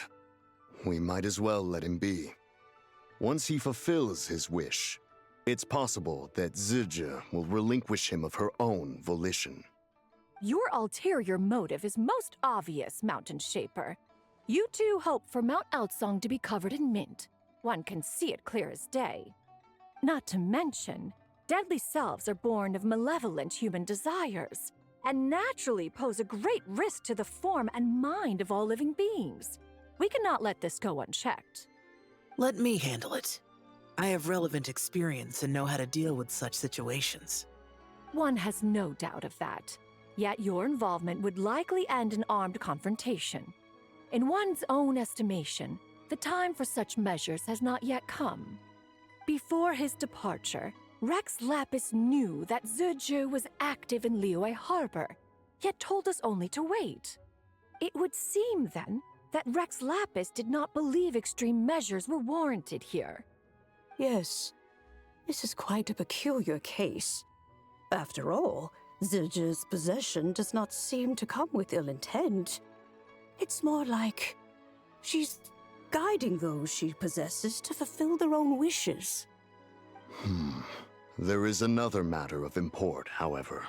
I sense tremendous resentment emanating from her.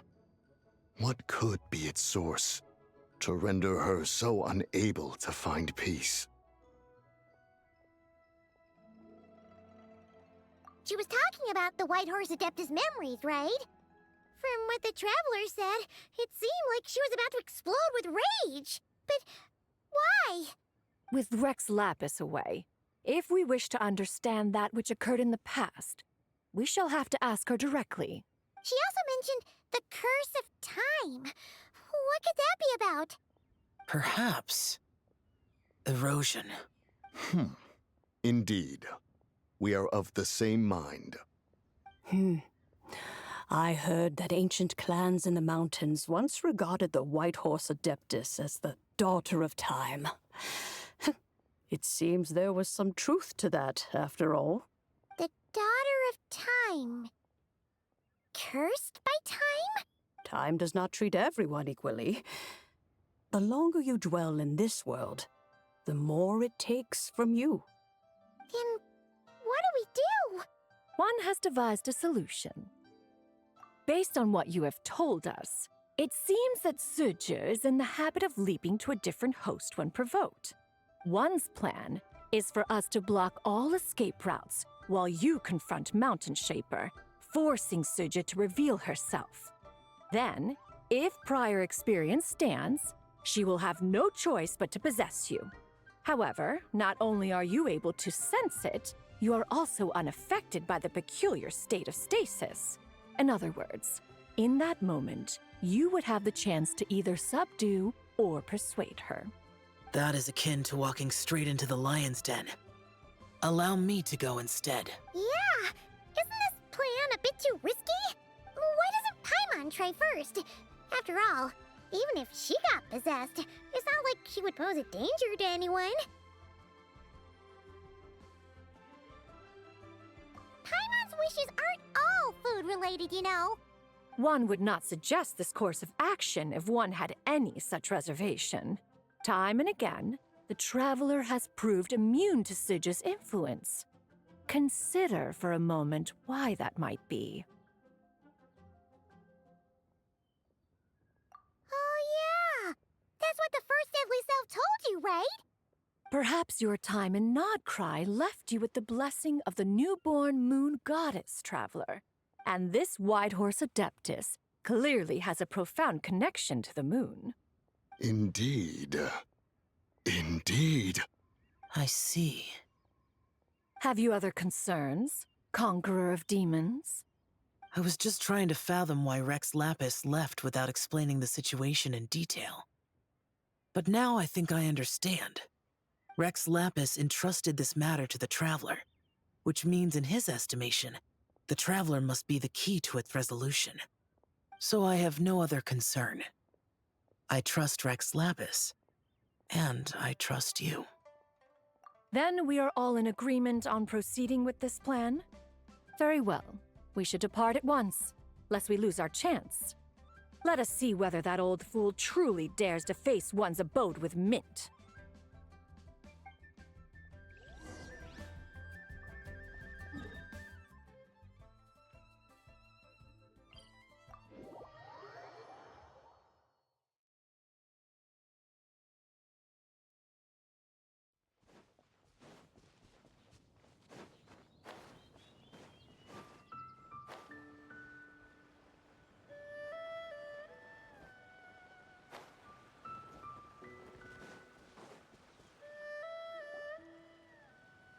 One mint, 2 mint, let us plant a whole slew of mint! Once I reach 10,000, Cloud Retainer's abode shall be Mount Outsong no more, but rather Mount Mintsong!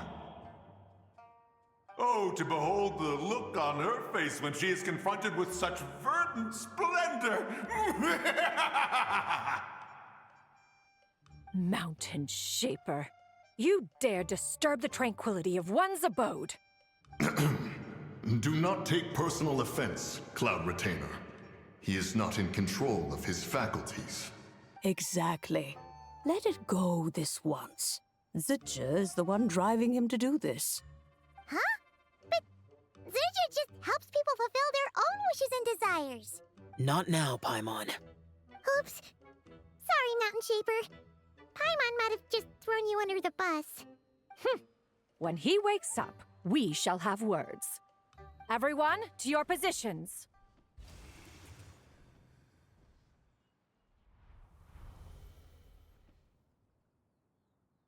Be careful. A pest? I must catch it! Again! Oh, young one, it is you. Don't tell me. Cloud Retainer sent you? Ha! Such brazen insolence! Such presumption. Such boundless avarice. That wretched adept's impudence knows no end. If she dares lay a finger on my garden, I shall smash her cuisine machine to pieces! You think I am one to fold so easily?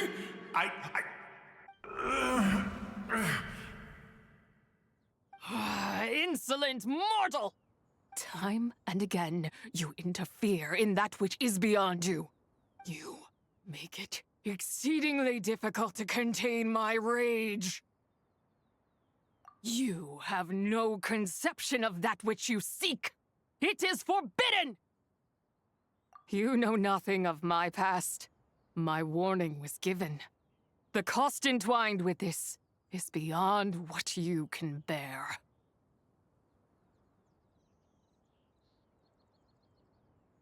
Stubborn mortal! You... Very well. If death is what you seek, who am I not to oblige? Come, let us see the extent of your resolve. Your wish is to behold the curse of time and the memories of this form?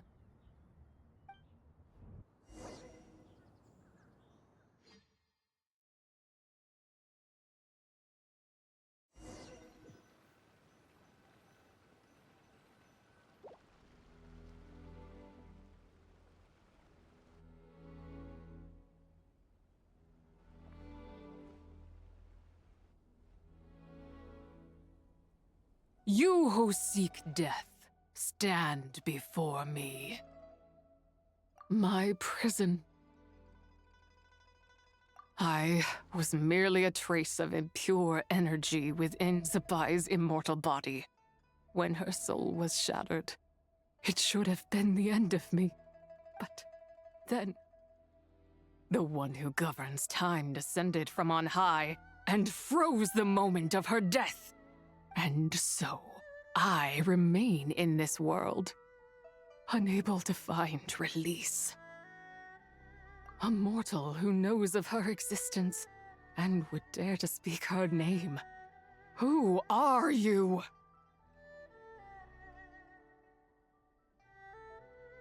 Help. No, there is nothing we can do for each other. Her power, the one who governs time, it has surrounded me ever since. A blessing and a prison, all at once. No, I have been asleep in this prison for countless years, until a familiar presence woke me. Then, through that mortal girl's eyes, I saw it, as pure and bright as ever, unchanged across the millennia. It was the moon. That place is called Chuang Terrace. Did later generations rebuild the altar in a new location? It looks just like the one used to honor Tsupai. Could it be that traces of what happened back then still remain in this world? That memory is embedded deep within the essence of Tsubai's soul. It is one that should have been forgotten. Yet, it is precisely that which haunts my every waking moment, fuels my rage, and denies me a modicum of peace.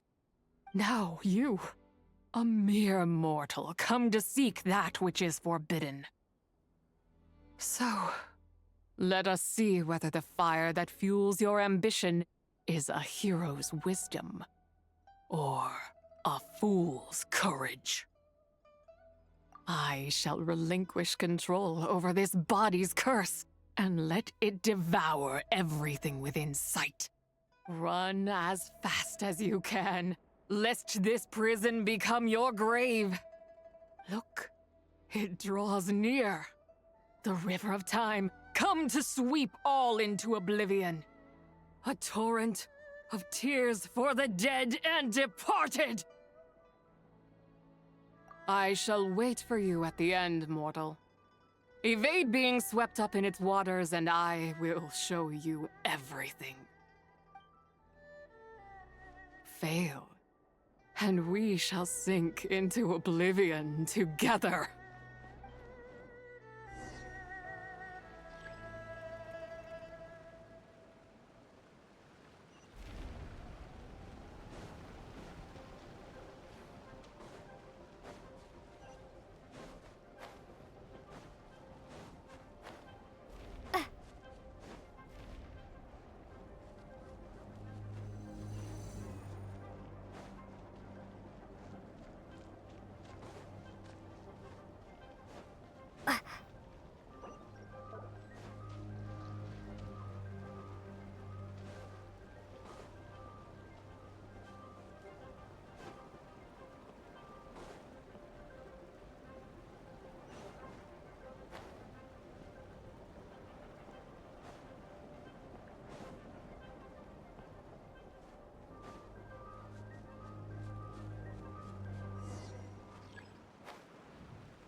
I did not expect that you would make it to the end.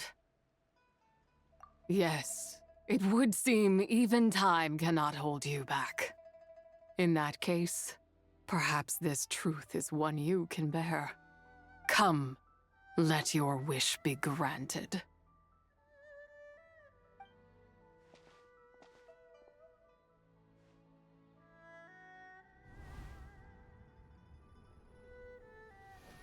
Under moon eternal, in radiant night, a maiden grants silk, soft and light.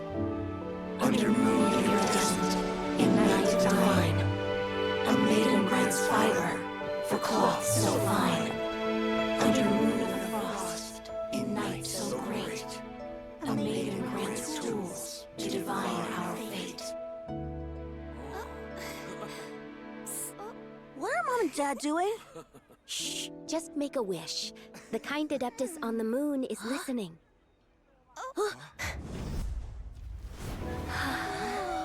Look, it's Lady Tsubai. Wow! Lady Tsubai? Is she powerful? Of course. She taught us how to grow grain and beans, millet and rice, how to peel hemp and reel silk, spin thread and weave cloth, how to cut stone and build houses, cast bronze and forge tools. According to Mom and Dad, the Adeptus Tsubai is the god of soil and grain, who blesses our land and its crops. Huh? Lady Tsubai's leaving. It's all right. We just have to wait till next year. She'll be back.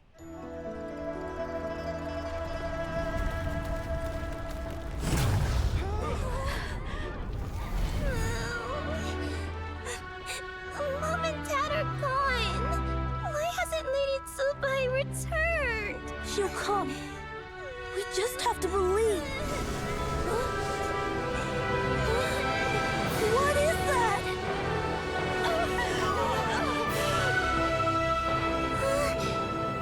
Lady Tsubai abandoned us. All places tainted by the abyss need to be purified. That includes Long Gone. And what of its people? You know what will happen. You are but an emissary to the mortal realm. This is Heaven's will. There is no need for guilt, and no place for hope. I wouldn't dare. But the people of Langan honor me, worship me, pray to me. If I do not answer, the guilt will be too much to bear. And if you do, you will meet the same end. Then as their god, I shall die among them. Look!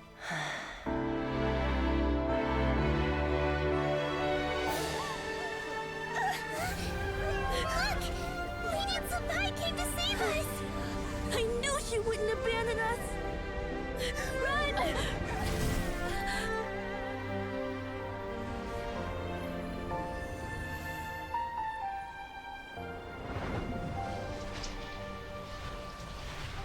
You have done enough.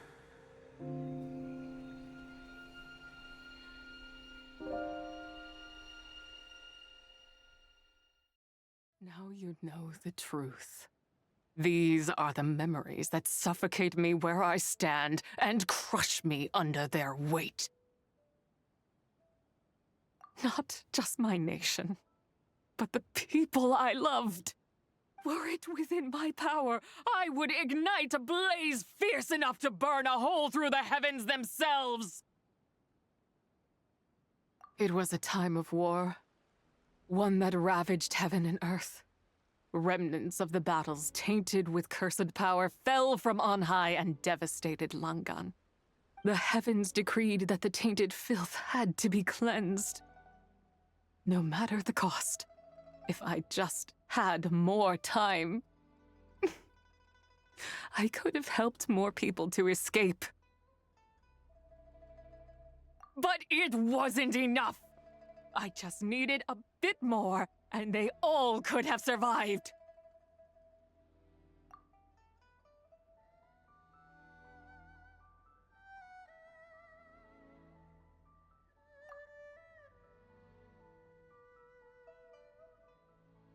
I never imagined there would come a day where I found peace.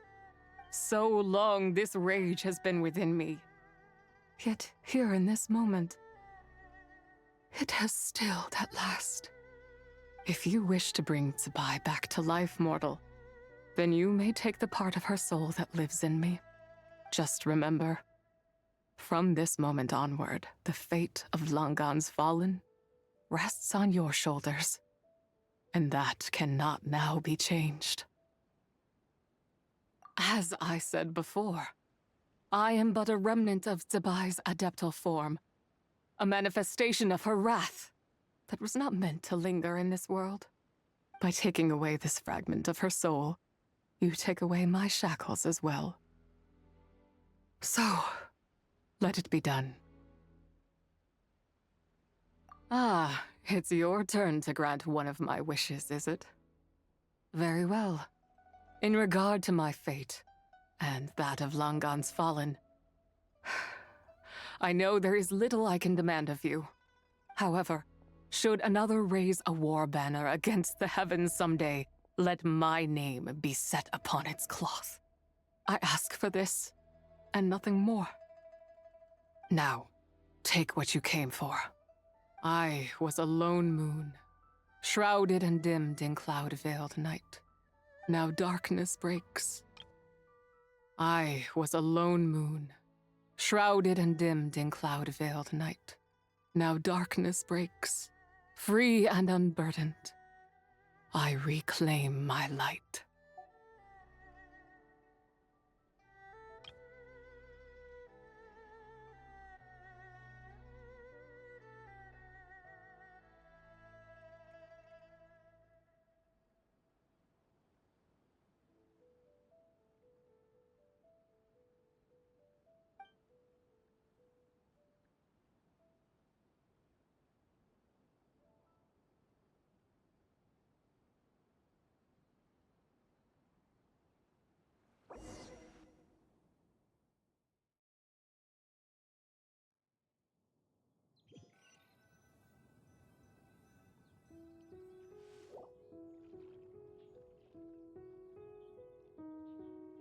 You think I am one to fold so easily? Ah, young one. What brings you here? My, what exquisite mint seedlings. Was it you who planted them? I had not taken you for one so versed in the horticultural arts. I must insist that you visit Mount Hulao. There is much we could learn from one another. Ah, but this is Cloud Retainer's abode. She does not appreciate the verdant wonder that is mint. We should leave at once. If she sees us here, there is little I can do to protect you. You weren't? Was it Mooncarver then? My, what nerve he has. What? Looks like Mountain Shaper is back to normal.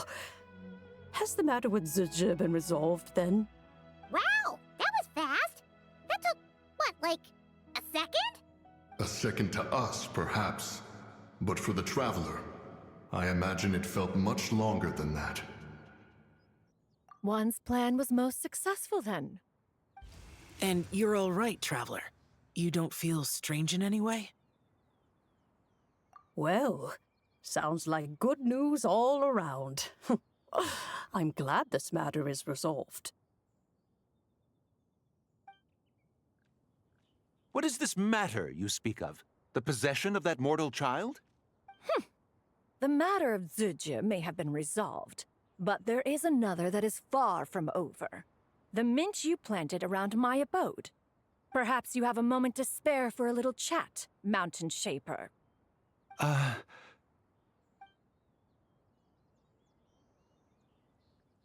You seem reluctant to talk in detail about what happened with Zizhi.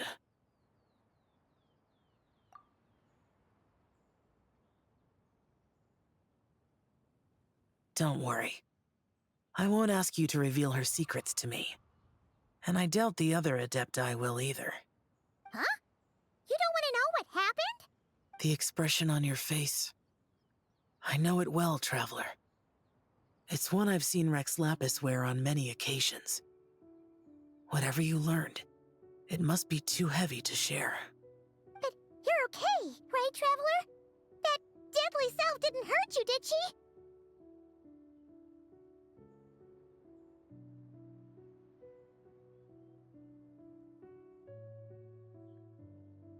Well, as long as you're not hurt, Paimon doesn't need to know anything else.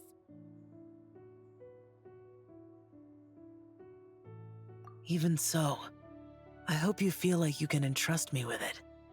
If I learned anything from our time together, it's that one should not have to shoulder such a weight alone. Not to mention that certain knowledge brings danger in its wake. I would never want you to feel forced to be the sole keeper of such secrets. Yeah, kinda like how one person can't finish a whole slime, you know? Better to grab a bunch of friends and eat it all together. Exactly! Wait, no! Paimon's just saying we've got loads of friends who'll be more than willing to lend an ear.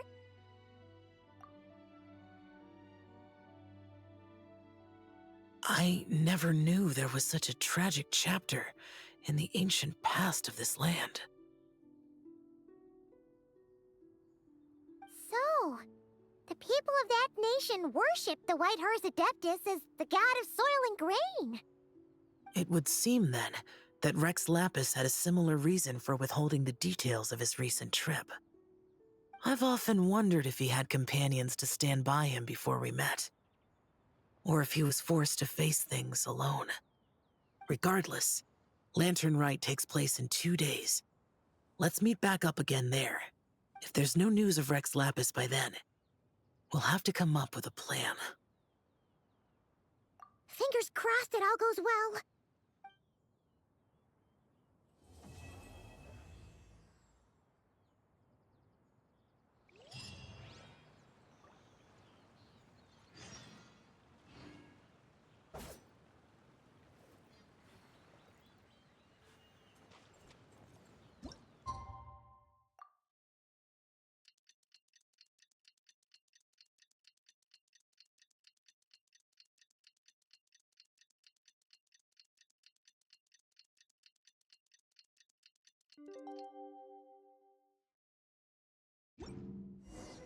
It's time to meet back up with Xiao. Let's head to Mount Outsong.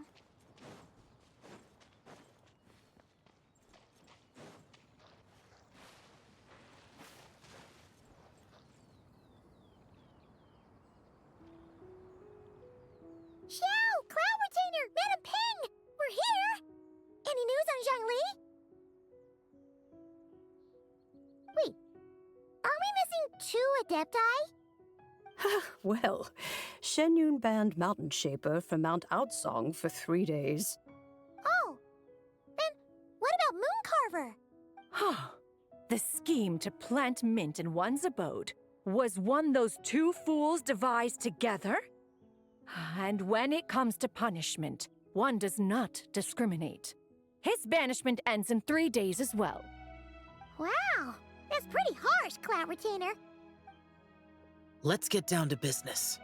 We have news of Rex Lapis. Huh? Isn't that... Yes, Rex Lapis's geopillar. It descended from on high this morning. He must have sent it for a reason, but it does not respond to our touch. So, what does he mean? Is he in trouble? Not necessarily. It could be a message only a specific person is meant to receive. Traveler, you alone spoke to Rex Lapis before he left. Oh, so he must be for the Traveler. Give it a try.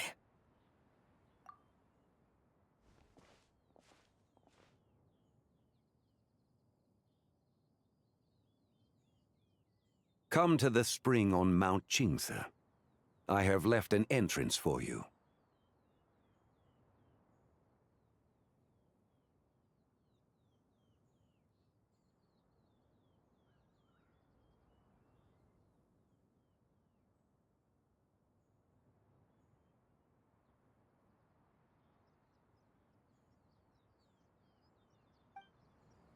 Well?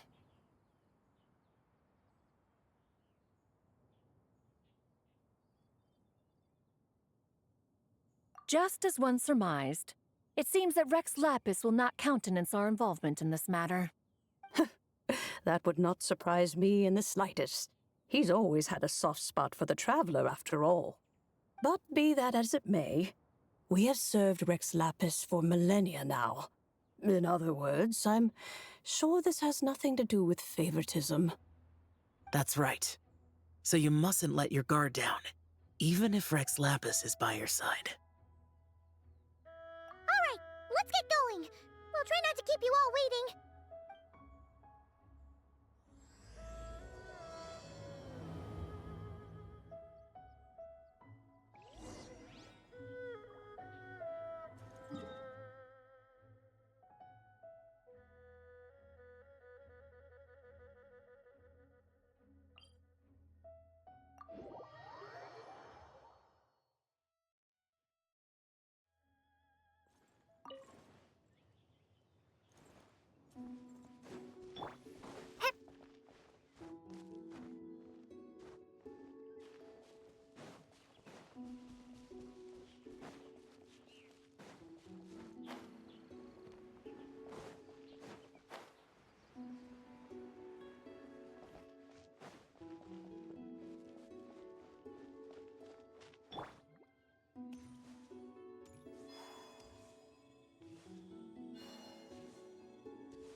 Keep your eyes peeled. He should be around here somewhere.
Who could have imagined that the once mighty Geo-Archon might end up so, sitting on a humble stool in the woods, quietly weaving moon lanterns?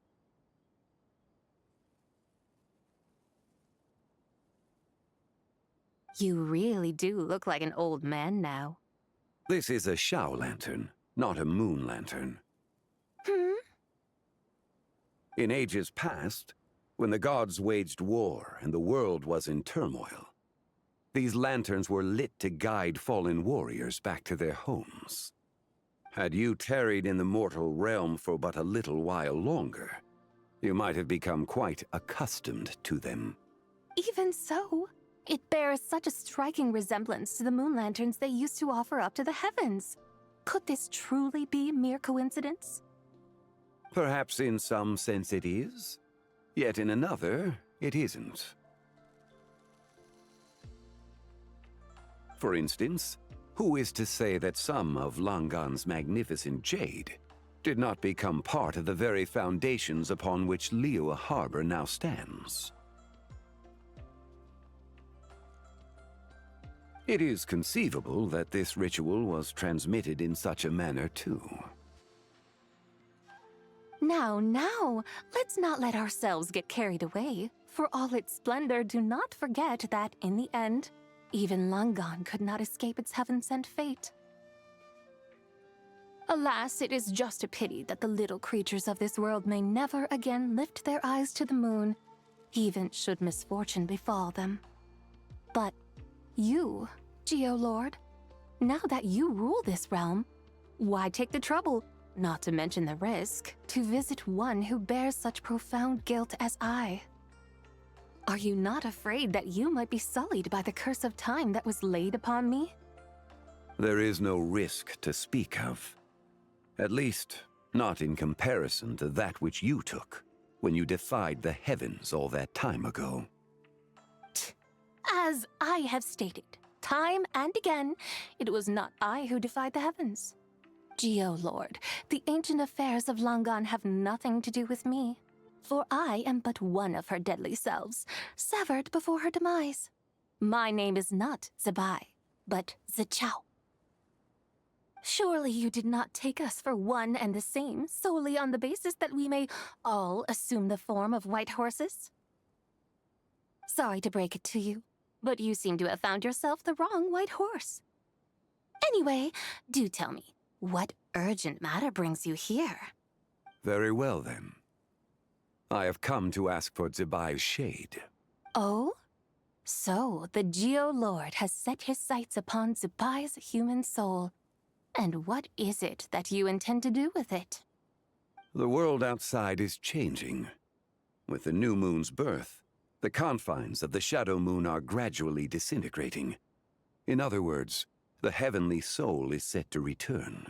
Consequently, strange phenomena have manifested within Langan's former domain, leading to the earthly soul's reappearance as well.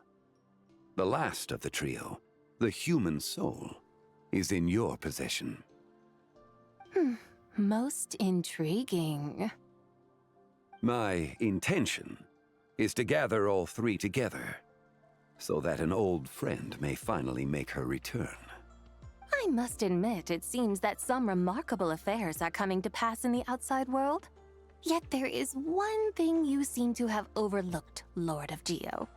Back in the day, it was you that freed me from that painting. And afterwards, I took up arms in your name. Together we first subdued Chenyu Vale, then brought peace to Mount Qingse. It was for this cause that the contract between us was made. But now that the debt has been repaid, what cause have you to expect my aid? Zebai and I have long been friends. Given not only that you were manifested from a corrupt desire within her divine form, but that you also possess a fragment of her soul, how can you purport to be the wrong white horse? I think you'll find that we are now as separate and distinct as any two beings ever were. What once shone with radiant purity has long become dust. What you see is no longer what it was. Oh, great Lord of Geo, should this still be unclear to you, I bid you take your leave. It seems that the fault lies in my own lack of consideration. As you wish, I shall let this matter rest. Wait! One moment, if you will. Should this not be your opportunity to propose a new contract? The part where you make me an offer I simply couldn't refuse? Even those puny mortals know how to haggle when striking their bargains. Should you, the famed god of contracts, not likewise strive for success through negotiation? Come now, enough with the posturing. It's time to name your price. Very well. I had, in truth, prepared a new contract for your consideration. I knew you would not come before me unprepared. Yet, you should know that I want for nothing, for I live in the mountains, carefree and untroubled. Occasionally, I even find sport in teasing the mortals who stumble into my presence. Then why persist in telling them those ancient stories? I speak of what transpired before the sky collapsed and the earth sank into itself. That is merely my way of passing the time. And what of it? Would any believe, much less remember, the ramblings of a mountain hermit? Those tales have long since spread throughout the mortal realm. Who?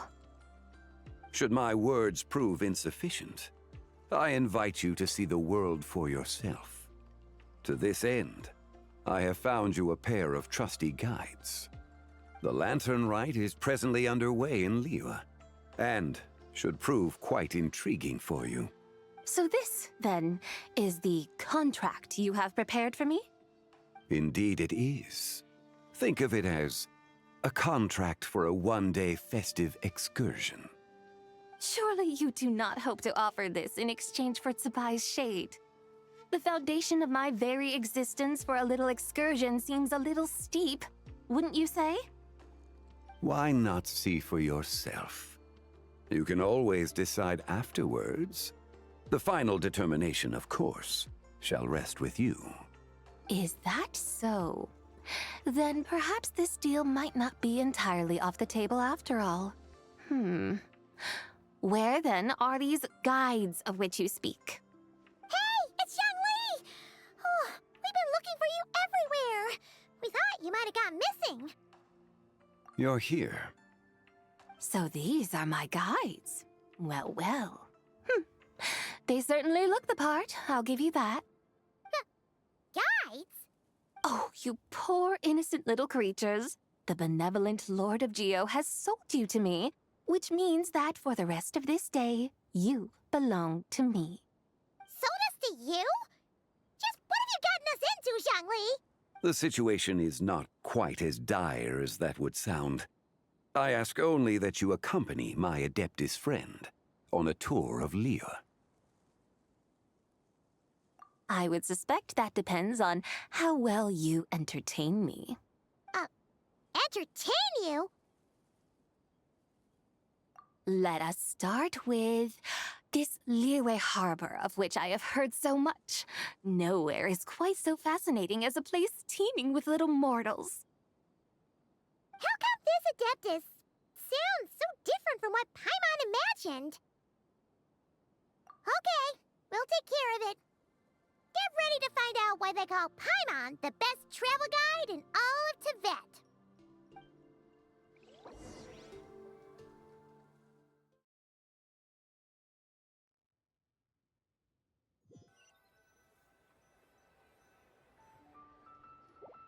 Look! We've arrived at Liyue Harbor! Not only is it Tibet's busiest port, it's also the beating heart of Liyue. So, dear Madam Adeptus, where would you like to go first? With humble fare and wine to sip, in comfort clothed and soul at ease, one eats, and all the heart's ills cease. So we're heading straight for the good stuff? Well, you're in luck, because Paimon's an expert when it comes to food. There are two main cooking styles in Liyue. Li cuisine, which is all about mountain delicacies, and Yue cuisine, which is centered on seafood. The most famous restaurants are Liyue Pavilion and Shinyue Kiosk. Oh, now Paimon's starting to drool. Guess our only option is to go try them both. 2 meals back to back. Both sound like excellent options to me. Are these the kind of establishments that most people might visit on a regular basis? Not exactly. Both Li cuisine and Yue cuisine are known for their pricey ingredients. Definitely not what you'd call the budget options. But to Don't you worry about that. Just think of it as Zhang Li's little treat. Come on! Aren't you supposed to be pals with Hu Tao? I'm unsure we can afford to spend a little more of her mora at least. Hey! All Paimon wants is to provide our Adeptus with the best possible experience here. Don't you want that too? Both certainly sound like worthy choices. Just now, though, I happened to see a porter pass this way. Where might individuals like him go to eat? A hungry porter, huh? Oh!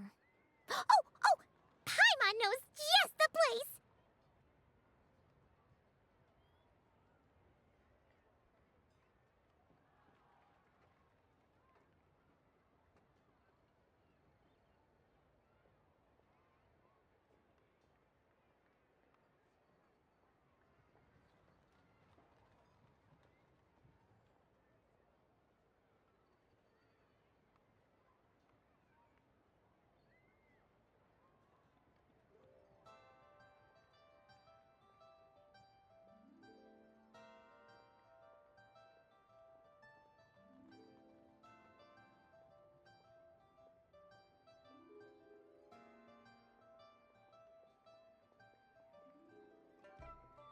Yep. Nothing fancy-schmancy there. Just tasty dishes made with simple ingredients in a variety of different styles. Most importantly, it's great value for money, too. No wonder everyone loves it, huh? Oh, and the owner happens to be a good friend of ours, too. One mean restaurant. Yes, even the name itself feels lively and down to earth. All right, let's make it our first stop. Yippee! That's a great choice, too. Alrighty, let's head over there right away. Paimon can't wait to dig in. Wamin Restaurant, here we come.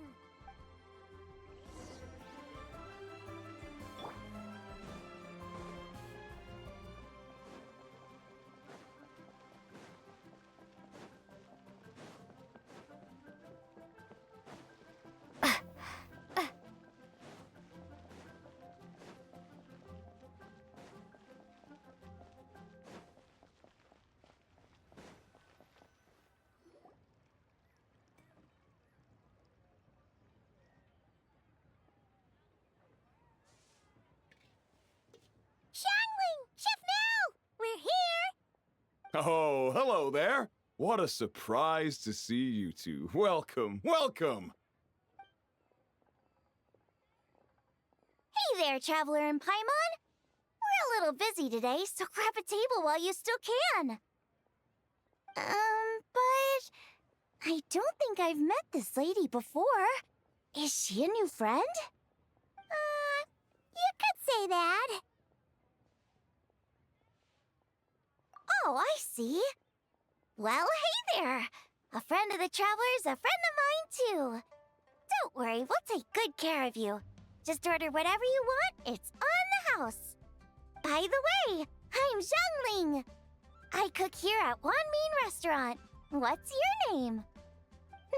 Miss Xiangling, have you ever heard of the White Horse Adeptus? Of course. What about her? I am her, and she is me. Huh? You mean you're an Adeptus? Oh, you younguns crack me up. Come on, Xiangling. You've got to keep up with the times. Haven't you heard of cosplay? It's like a role-playing game where you dress up as famous characters and pretend to be them. Seriously, it's all the rage, and it looks like this young lady is quite the expert. Your friends sure keep their fingers on the pulse, huh, Traveler? Wow, Dad. Didn't know you were so tuned in. But how come I haven't heard about it? You gotta listen to our customers. Didn't I tell you to spend less time chasing after wild vegetables and more time making friends? You're even more out of touch than I am. Hey, I like making friends too. Isn't that what I'm doing right now? Anyway, even if it is just a costume, is it alright if I still call you White Horse Adeptus? Of course it's all right. because that's exactly who I am. Okay, okay. I can see you're really committed to the role. How about I call you the real White Horse Adeptus instead? In that case, you can call Paimon the real traveler. You're right. You could have at least switched outfits. Puny mortals. Nevertheless, I suppose it might be amusing to indulge in your little charade for a while at least. All right, go grab yourselves a table. I'll come take your order in a bit.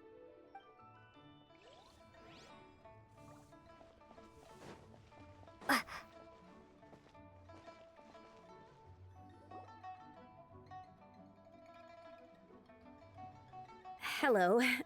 May I ask if Miss Xiongling and Chef Mao are here? Yeah, they're just over there. Wait a sec. Aren't you? So, what would you like to... Huh? You're... Hello, Miss Xiongling. It's me, Lu Xiongxiong, the one who broke some stuff here at your restaurant a few days ago. I just wanted you to know how sorry I am. I honestly don't know what came over me. Please, please forgive me. Oh, it's you. You really gave me a fright that day, young lady. You didn't actually get food poisoning from our blackback perch stew, right? Come on, Dad. She's come to say sorry. It's all right, Miss Lu. You must have been feeling a bit off that day. You're looking so much better now, though. Why don't you grab a table, too? This one's on the house. No, I couldn't possibly. Hey, it's totally okay. We all feel under the weather sometimes, especially when we're away from home. Go on, find yourself a... yikes. Looks like all the tables are taken. Wanna come sit with us? We've got an extra seat over here. Thanks, guys. So what would you like to eat today? Feel free to order anything you like. I should very much like to sample your renowned poisonous blackback perch stew. It wasn't poisoned. That was all on me.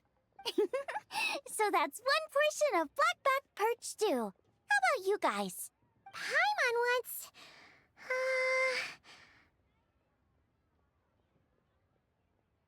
Sure thing! Looks like Paimon's having trouble making up her mind. Anyway, I guarantee you'll love it. Let me think. Well, since the blackback perch stew is on the spicier side, I guess it makes sense to balance it out with a serving of stir-fried shrimp. And since it's Lantern Rite season, you better try out the triple-layered consommé and come and get it too! Those are our seasonal specialties. As for the carbs, since we've got a full table, how about some right at home? Along with our special chili mince cornbread buns. Trust me, you won't be disappointed. Then for dessert, I'll whip you up some Lucky Snow Delight. I just came up with it a few days ago, and I can't wait for you to try it. Wow! Sounds like quite the feast. Looks like Paimon's in luck today. Am I the only one who thinks that's way too much? Not at all. Don't worry, I know what I'm doing. And to top it all off, our star dish, Adeptus Temptation. You should know that we don't often serve this here at Wanmin Restaurant. But since this is my first time cooking for the White Horse Adeptus, I'm pulling out all the stops. Okie dokie, just sit back and relax. I'll have your dishes out in no time. Hold on. Did I just hear Miss Xiongling mention the White Horse Adeptus? You did indeed. And you're looking right at her. That's a joke, by the way. She's cosplaying. Oh, I see. Phew, almost believed you there for a moment. Tell me, little one, what business might you have with the White Horse Adeptus? It's a long story. Basically, a while back, I took part in an archaeological dig over at the chasm. While we were there, we discovered a number of relics. Our findings show that they date back to the era of Long Gone. an ancient nation whose people are said to have been the ancestors of some of the modern-day inhabitants of Chenyu Vale. And why might such matters concern the White Horse Adeptus? Because some of those relics not only seem to contain textual references to her, but even depictions of what she looked like. There have long been legends claiming that the White Horse Adeptus was a deity of that era, but there are plenty of other theories out there too. If I could just locate some more detailed records, I'm sure we'd be able to find out so much more. So you're into history? Well, to tell you the truth, I actually joined the archaeological team by sheer accident. But once I'd started down this path, I knew that I wanted to make something of myself. Recently, though, things seem to have taken a turn for the worse. Still can't believe I caused such a mess and even ended up hurting someone. Oh, so you're considering becoming a martial artist now instead? No, I mean, they weren't seriously hurt. It was just a few scratches, and they let it go after my mother compensated them. Either way, my career's pretty much over. And even though both the victim and the Ministry of Civil Affairs say they won't be pursuing the matter any further, my father says he's going to punish me according to our family rules. Family rules? Yeah, he's decided to ground me. I'll have to return to Chaoying Village after Lantern Rite, and goodness knows when I'll be allowed to leave again. Wow, that's harsh. Sounds like the kind of thing only rich, super traditional parents would do. We're not exactly rich, though. All we own are a few tea fields in Chaoying Village and a guest house in Liyue Harbor. A guest house? It isn't Baiju Guest House by any chance? Yep, he's my grandfather. So you've heard of the guest house before? Small world, huh? Come to think of it, didn't Boss Lu mention something about hoping that the White Horse Adeptus would show up and let her divine power be known? Sure, but Paimon's guessing this wasn't exactly what he had in mind. Little one, it sounds to me that your family is rather well off after all. What then drew you to archaeology? Why subject yourself to such unnecessary hardships? Even if I stayed at home, there's no guarantee I'd lead a nice, easy life. Just look at my father. Recently, my grandfather put him in charge of the guest house, and he came up with a bunch of ideas right away, starting with changing its name. That didn't turn out well, though. My grandfather yelled at him for days, even calling him a bad son, and they still haven't let it go.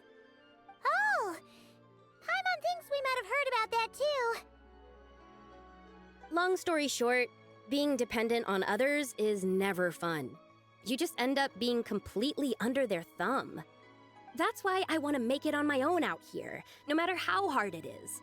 After all, as the saying goes, to rise above others, one must endure the hardest of hardships. What's so funny about that? You poor, innocent little creatures never fail to amuse me.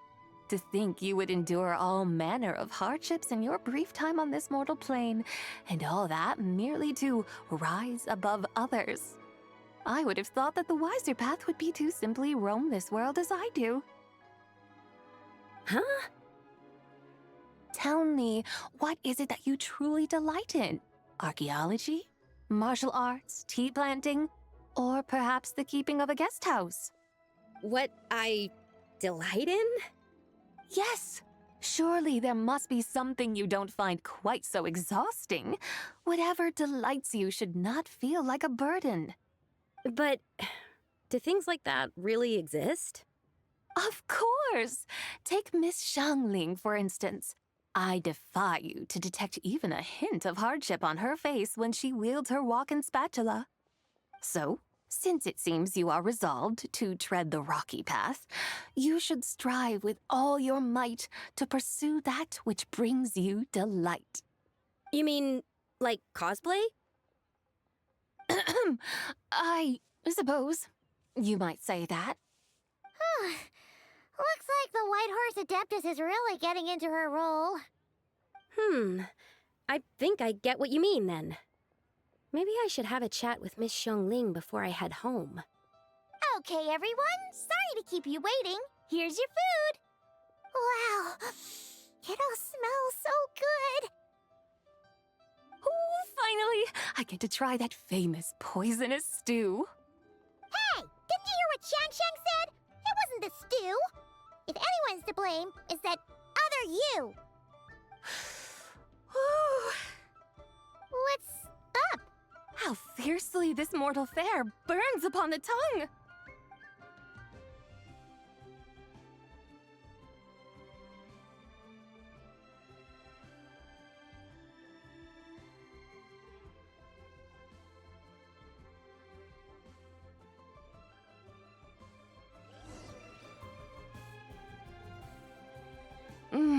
Most satisfying as poisonous stews go. So, where to now? Time, I think, to seek out some diversion? Oh, there's plenty of entertainment options in Liyue. Paimon will tell you that. The locals like to drink tea, walk their pets, play chess, watch operas, attend storytelling performances. Storytelling performances? You know, like listening to people telling stories. They're usually based on old Liyue legends, just like their operas. Stuff like The Divine Damsel of Devastation, Through the Eyes of a Dragon, or The Sanctification of Tao Do. What about the story of the bright moon that sits in the sky above us? Paimon doesn't think she's heard that one. Still, the moon does come up quite a lot. It's even in the name itself. The Yue in Liyue actually means moon. Since we're on the subject, you like telling stories yourself, right? Why don't we go check it out? In that case, I'll have to trouble the two of you to lead the way. Awesome! Let's go! Third round knockout, here we come! Wow. Leo's really got a lot going for it. That's not being honest, that's just plain stupid.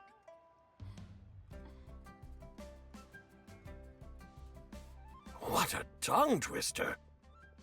I'd have made a complete fool of myself if I tried to say it on stage without practicing it first. Huh!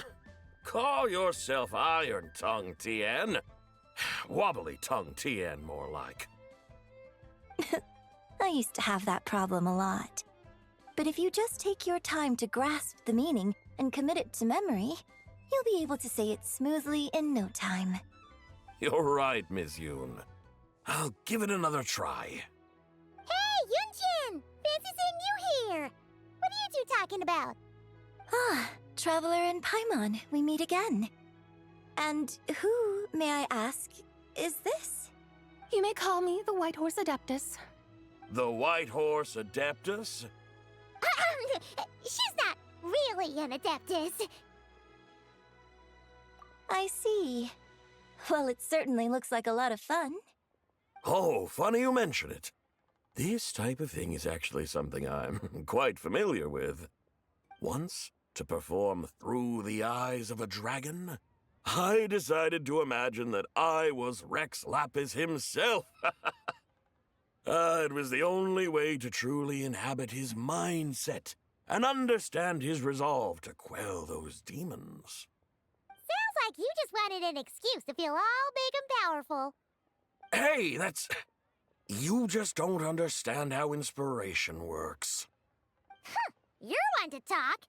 Paimon's traveled all over with the Traveler, and she's seen things that would make your jaw drop. All right, then. Since you claim to be so knowledgeable, why don't you prove it by reciting an ancient poem? An ancient poem? Which one? Ha! See? You mean to tell me you've never even heard of the ancient poem called An Ancient Poem? What kind of a title is that? Quit teasing, Paimon. We only just found out about that ourselves. He's talking about the writing on those ancient relics. When we first saw it, we couldn't figure out what it all meant.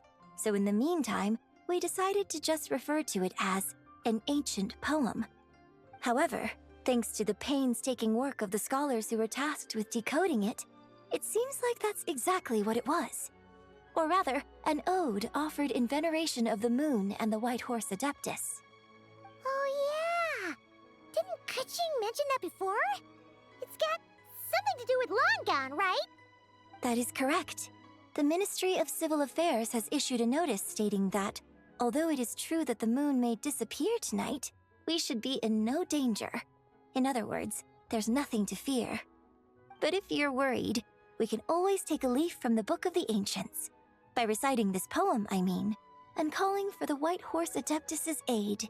If we do that, I'm certain she'll protect our moon and keep us safe. Oh, seriously? Paimon has to get a look at this.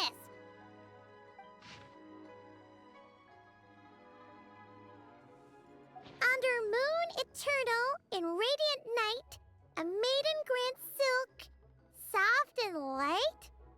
What in Tibet's that supposed to mean? Under moon iridescent, in night divine, blah blah blah, something cloth so fine.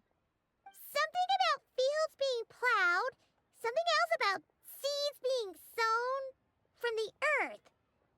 Seriously? What is this? The fields are plowed, the seeds are sown, and from the earth, life is grown. Whoa! You did that without even looking! Bravo! Bravo! We have an expert in our midst. Looks like this young lady really does know her role inside out. If I didn't know any better, I'd have taken her for the real deal. That's because I am the real deal. That's the spirit.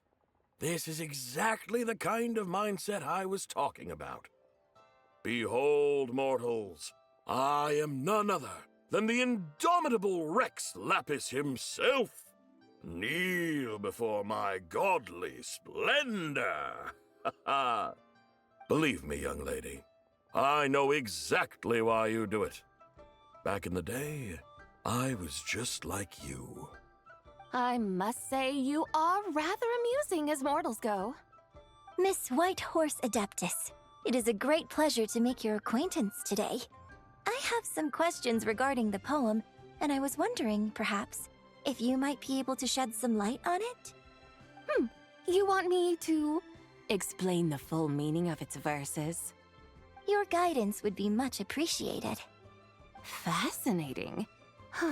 Tell me, do all the people of Liyue still express such reverence for the ancient ways? Well, it's true that we hold a deep fondness for our history, but it is hardly our only pursuit. One of my good friends, for instance, is even more devoted to the modern Fontanian art of rock and roll. Exactly! And don't forget, great practitioners of the role-playing arts walk among us too. People like me and you, young lady. Yes. So rather than placing too much emphasis on our reverence for the ancient ways, it might be better to say that here in Liyue, 100 passions bloom, each with a voice of its own. I see. Then, I suppose it wouldn't do any harm for me to enlighten you. In truth, it is but a simple poem of blessings. Its meaning is this. As the eternal moon rises in the night sky, a maiden adorned with lustrous jade descends upon the earth.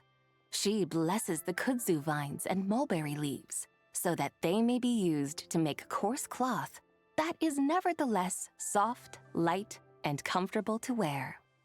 As the iridescent moon rises in the night sky, a maiden adorned with lustrous jade descends upon the earth. She blesses the kudzu vines and hemp, so that they may be used to make fine, luxurious cloth.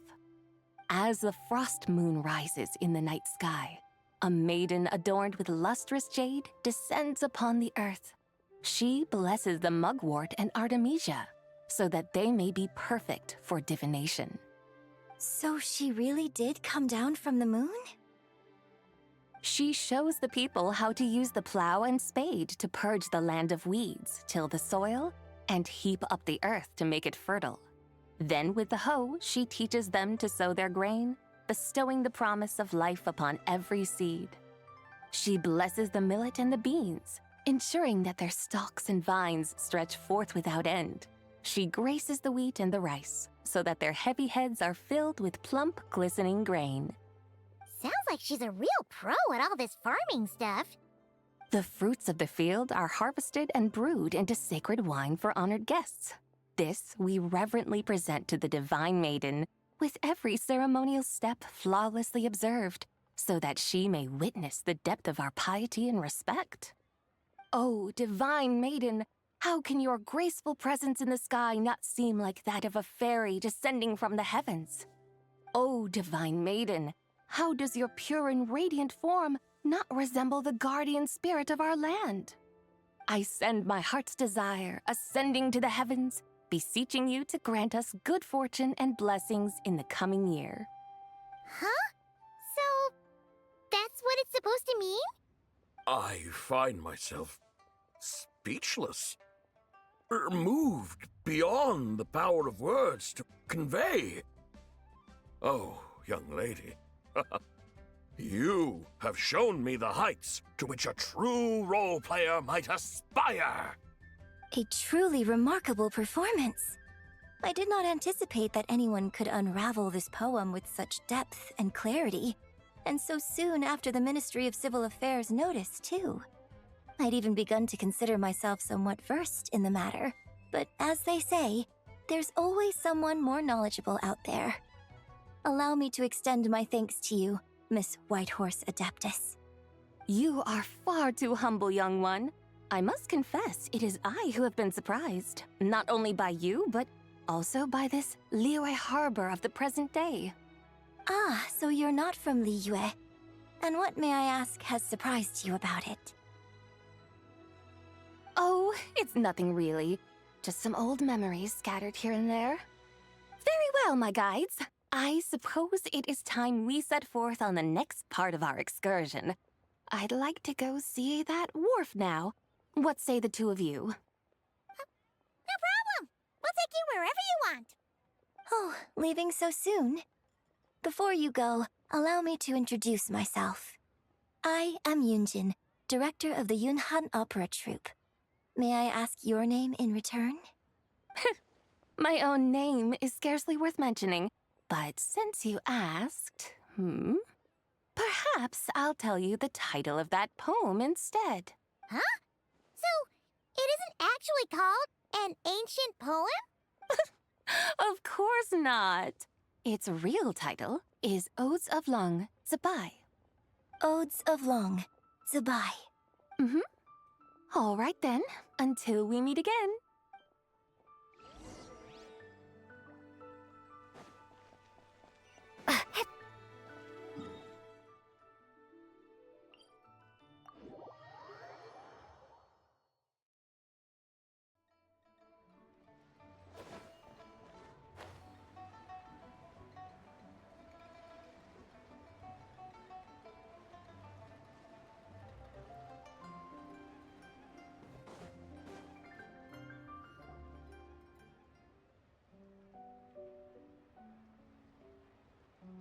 Hey, Ganyu! I almost forgot to mention. On my recent trip to Notcry, I came across something really fascinating in the Frost Moon Scion's library. I found records in their collection of another divine envoy living on the moon. A divine envoy on the moon? You don't think it could have been referring to the White Horse Adeptus too, do you? No way to say for sure. Still, the similarities between our legends are intriguing, to say the least. Isn't it amazing? Especially when you consider how far apart we are. It truly is. We might live in different lands, but when we look up at the night sky, we all see the same moon and stars. Right? It's like we're all bound together, no matter where we are. When you think of it like that, it's almost as if our friends from other nations will be right here celebrating with us. Isn't that a wonderful thought? No wonder you were so excited to go see the giant lantern when you first got back. Sounds like you're a real fan of the White Horse Adeptus, huh? I guess you could say that. Just a pity she's so elusive. Even Granny's never met her, you know? Maybe she really is just a legend after all. Hey, Yanfei and Ganyu! Trust, Paimon. The White Horse Adeptus is as real can be. Huh? Oh, look! It's the Traveler and Paimon! Feels like I haven't seen you two in, like, forever. Happy Lantern Rite. It's so good to see you again. Hey, you two. Happy Lantern Rite.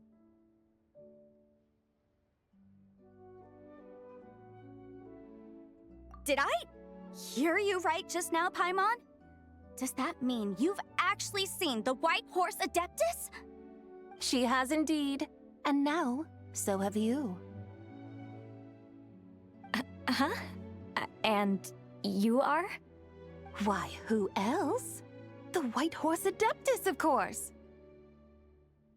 Could you maybe start with something else next time? You're the White Horse Adeptus? That's right. Allow Paimon to introduce you to our new friend, Zichao. She's been low-key obsessed with cosplaying the White Horse Adeptus ever since we met her. I see. Well then, greetings, Miss Zichao. My name is Yanfei, and recently I've been low-key obsessed with learning everything I can about the White Horse Adeptus. I'm sure the two of you will get along like a house on fire. Oh, and by the way, I'm Ganyu. So, Miss Zichao, you must be here to see the giant lantern too, right? Hmm? A horse-shaped Zhao lantern? Is that what I think it is? That's right. A lantern made to honor the White Horse Adeptus herself. Isn't it gorgeous? Huh? What are you laughing at? Both the lantern and myself. What do you mean? Oh, this lantern truly is an artistic masterpiece. But tell me this, have any of you ever seen a horse before? Come to think of it, Paimon can't remember ever actually seeing one herself. What about you, Traveler? Oh, this horse appears to be mid-trot, but it has adopted what is called a lateral gait, where the legs on one side of the body move together in unison. A rather rare sight indeed. Just now, I suddenly pictured myself, I mean, the White Horse Adeptus running the same way. The image was so absurd, I could barely contain my mirth. Oh, really? I never knew that. You learn something every day, huh? Oh, come on! It's basically a giant piece of fan art! Who cares if it's different than the original?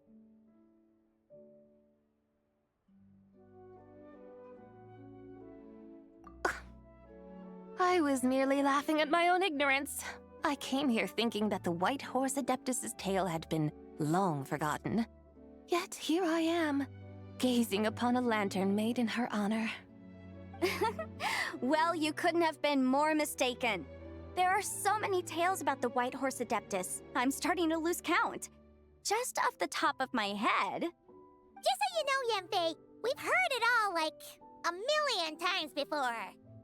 Aha! But there's one thing I can guarantee that you haven't. Huh? You mean like a new chapter of her stories come to light? Mm-hmm. And I heard it from Ganyu just yesterday. Hey, why don't you share it with the others? Sure, no problem. Where to begin? Do you guys still remember what Liyue's Moon Chase Festival is about? Of course!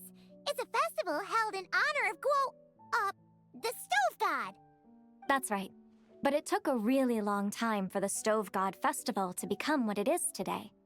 In its earliest form, it was actually an adeptal ritual known as the Moon Chase Rite. Paimon remembers Madame Ping mentioning that before, but she never explained exactly what it was. According to Cloud Retainer, the Moon Chase Rite was originally a ritual meant for communicating with the moon. Communicating with the moon? But for what purpose? At first, Cloud Retainer wasn't entirely sure either. as it was always Rex Lapis who performed the ritual. Whoa! Rex Lapis did it himself? Must have been a really important ritual. That's right. Unfortunately, despite numerous attempts, they never actually received any response from the moon, which is why they eventually stopped performing it. But then, just yesterday, Kutching took a picture of the moon being obscured by a dark hole to Cloud Retainer and asked if it had anything to do with the moon chase rite. The moment Cloud Retainer saw it, it suddenly dawned on her that the rite might have been an attempt to reach the White Horse Adeptus all along. Does that mean Zhongli's been trying to bring back the White Horse Adeptus all this time? So how about that? Bet you never thought there might even be a link between the White Horse Adeptus and the Moon Chase Festival.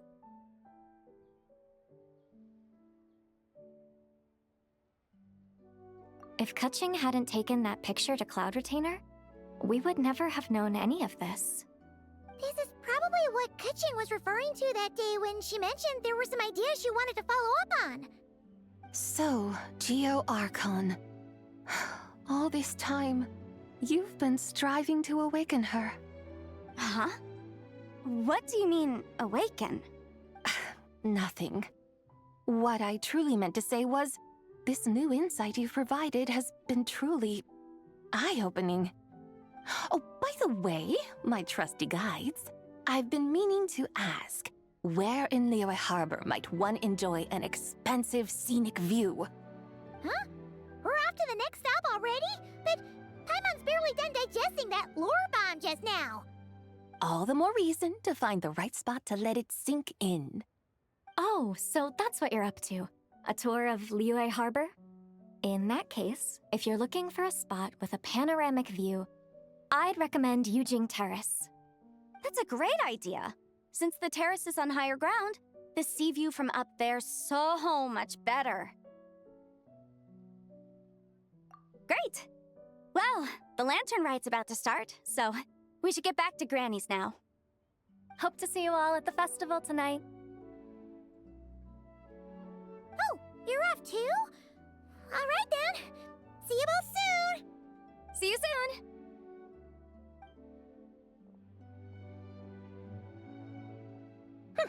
Very well, my guides. What are we waiting for? Okay, you're the boss. Eugene Terrace it is. After all, the customer's always right. Something else you needed to do?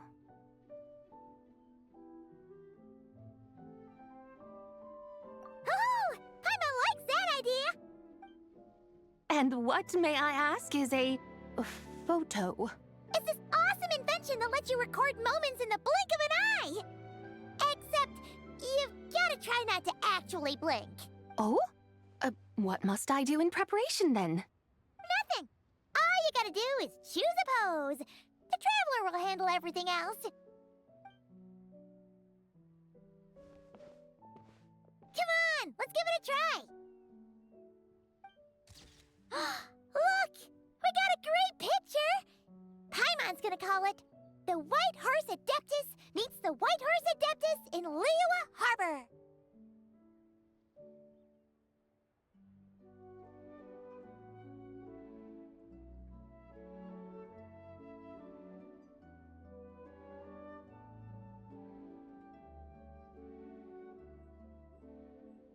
Huh.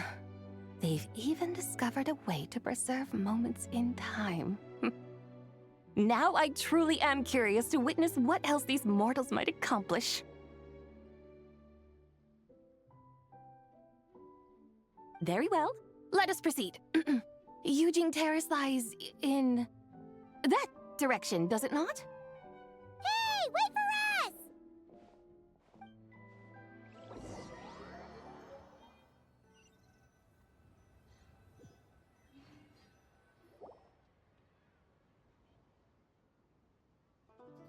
Truly a marvelous view if ever there was one. And soon, people will start releasing their Xiao lanterns to mark the most important day of the year. Truly a marvelous view if ever there was one. It seems the charm of this Liyue Harbor is only heightened by the sun's dying light. Practically everyone will be with their friends and family, eating a big meal, chatting, and even setting off fireworks. Trust Paimon, it'll look even more amazing then. What do you say? Want to stay to see that? No need. Let us bring this weary day to a close. Weary day? You mean you didn't enjoy your tour? I had imagined you would arrange for me to witness some grand spectacle. Perhaps the descent of divine beings, the manifestation of the sacred before mortal eyes, or the appearance of a selfless hero come to aid the helpless and downtrodden. Or, should that not come to pass, then at the very least spend a little more coin. For that, it seems, is how one finds true enjoyment. Alas, but there was none of these. Instead, we merely filled our bellies, listened to tales, and gazed upon a crude imitation of my likeness. And now the sun begins its descent.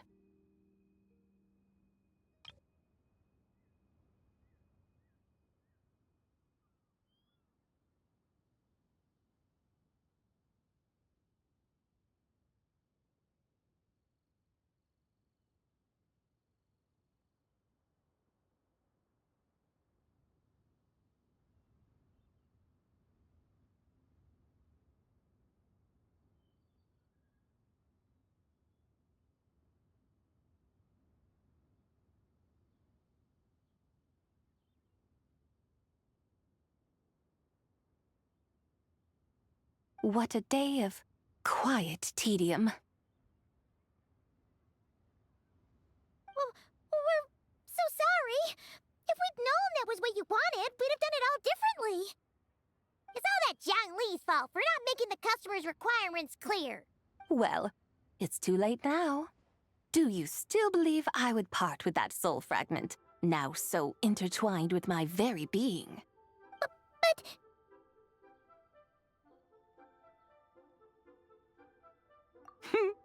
I knew you were the more astute of the pair. Huh? You were just trying to scare Paimon? It seems the realm of the Geo-Archon has a way of making one more stony-faced. So, you were just pulling Paimon's leg? Of course. I was merely engaging in a little banter with the two of you. Long ago, I shared tales with various mortals who chanced upon my mountain abode. Never did I imagine that those stories would endure.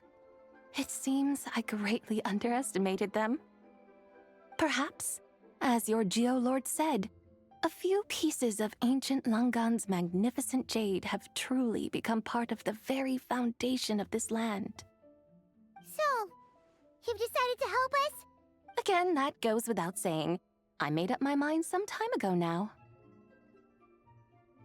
When I beheld a rather intriguing scene as I set foot in this city, I saw porters passing through the alleys, setting down heavy wooden crates from their weary shoulders, peddlers pushing carts as the kites and lanterns upon them rustled gently in the breeze. I saw cooks cooking, actors acting, scholars reading, soldiers marching, children playing, elders resting, officials officiating, and the common folk absorbed in this or that, reveling in the simple joys of life. Some, it seems, have already found that which stirs their hearts, while others continue to fret, troubled by uncertain futures. Yet, in this gentle and serene order, each holds fast to their anticipation, not only for the celebrations to come, but also for the first light of the morrow. Scenes I once yearned to behold now unfold before me, no longer in Langan, but in Liyue Harbor, thousands of years on. How wondrous is this mortal realm! Thank you, Whitehurst Adeptus! Thank you so much! Adeptus, Adepti, perhaps the singular art in which we are truly proficient is that of sequestering ourselves within the high mountains. But once we leave our mountain refuge, we find ourselves drawn back to mortal ways all the same. So, it is I who should offer my thanks to the two of you. Traveler, Paimon, You have made this day more delightful than any I've known in a long, long time.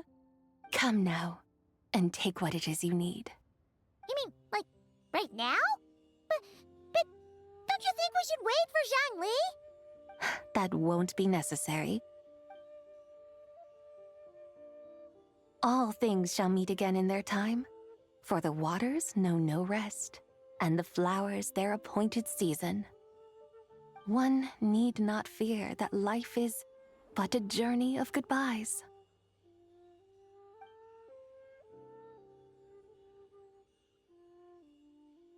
Is she gone?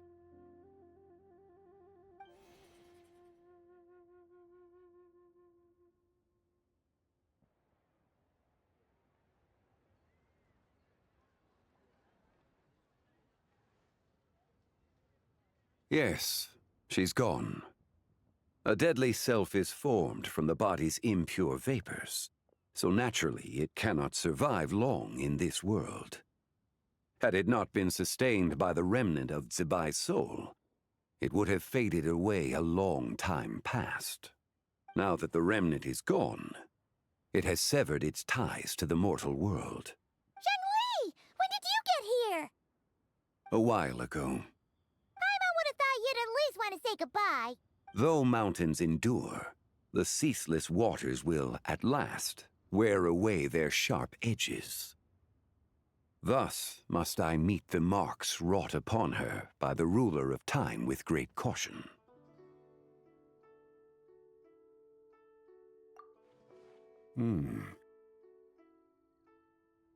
It may be goodbye for now, but someday we will meet again.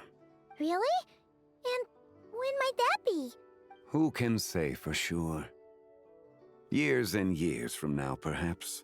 Or maybe tonight, at the Lantern Rite. Are you saying that if the White Horse Adeptus were to be resurrected, she'd still have the memories of the three deadly selves? That she'd still remember us? We will find out soon enough.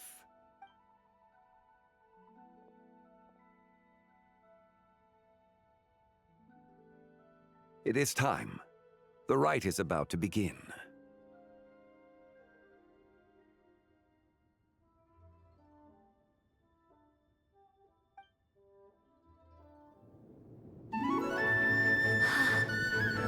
The rite is about to begin.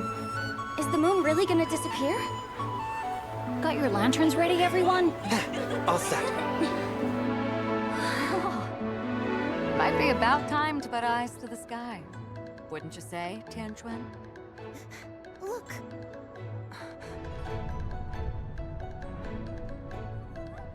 When the sun's out, eat the sun. When the moon's out, eat the moon. Whoa, is this the lunar eclipse? Under moon eternal, in radiant night, a maiden grants silk, soft and light. Under moon iridescent, in night divine, a maiden grants fiber for cloth For so you. fine. Under moon of frost, in night so great, a maiden grants tools to divine our fate. The fields are plowed, the seeds are sown, and from the earth, life is grown. The seedlings stretch, the crops do rise, and all unfolds before our eyes. Fruits are gathered, sweet wine is poured. These gifts we offer to our Lord. Pure is heaven, so fair and bright. She shines as light in this dark night. And with her does this, wish take flight.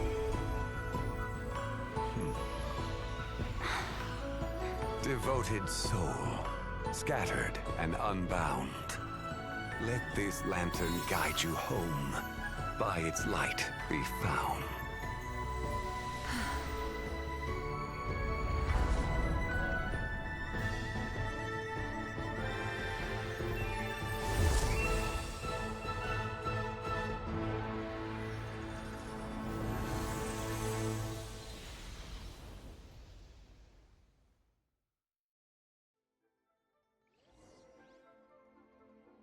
Did we do it? Do we finally get to meet the real White Horse Adeptus?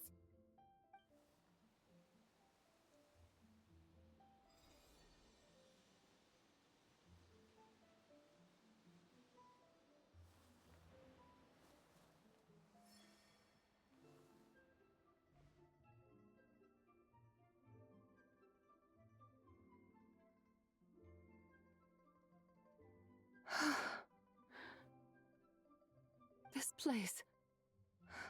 Where am I? A familiar land, now known by the name of Liyue. Liyue?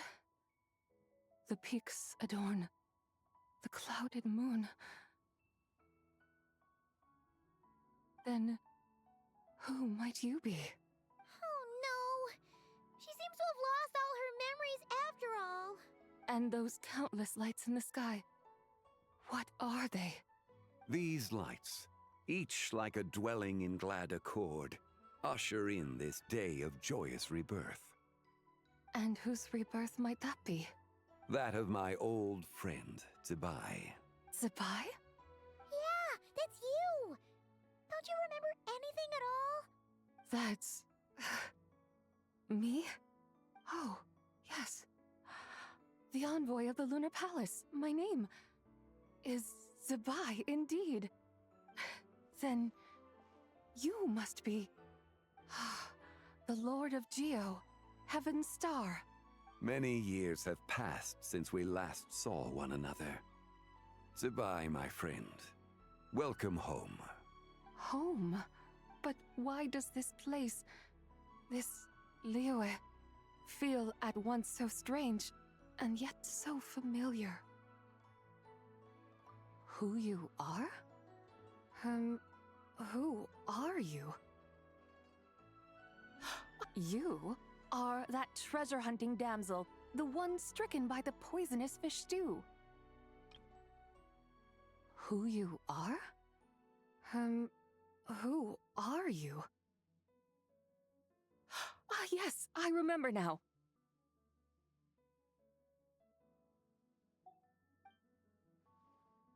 How goes your quest for treasure? You must have achieved both fame and fortune by now, I trust. Hey, you've got it all wrong! You're talking about Lu Xiangxiang. And how many times do we have to tell you? She wasn't poisoned! Sheesh! Hmm? But I could have sworn... Oh, that's right. You're that impudent blonde youngster who kept meddling in my affairs. And to think you even had the audacity to presume yourselves worthy of being... What was it again? Ah, yes, of being my guides. How very wonderful to see you again, my most faithful and beloved guides. I trust all has been well in my absence? Well, she finally got it right. But that sudden mood swing felt even weirder. It's like her head's packed full of slimes. It is possible that her cells have not yet settled. After all, they've only just been brought back together. It may be some time before she fully recovers. Huh? You mean, kinda like she's still half asleep? That I cannot say for certain. Perhaps a few days, perhaps a few years. A few years? Mortal years are but a poor measure when divine beings tread the realm of dreams. Well, if you say so. Anyway, at least she's whole again, right? That already seems like a pretty good outcome to Paimon.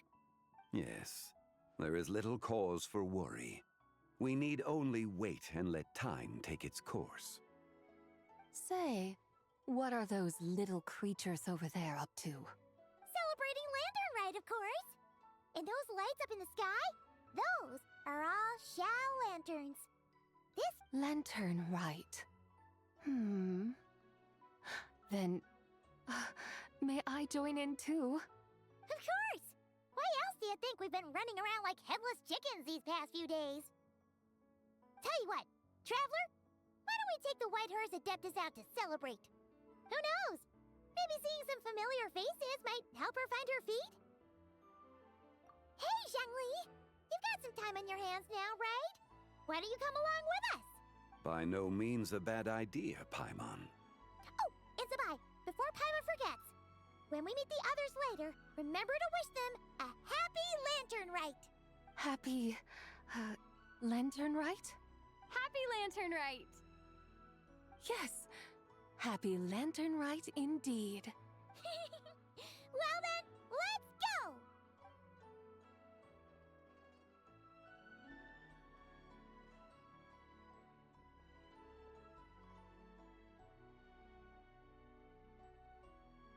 Lantern Rite. A night of joy, reunion, and moonlit blessings for all.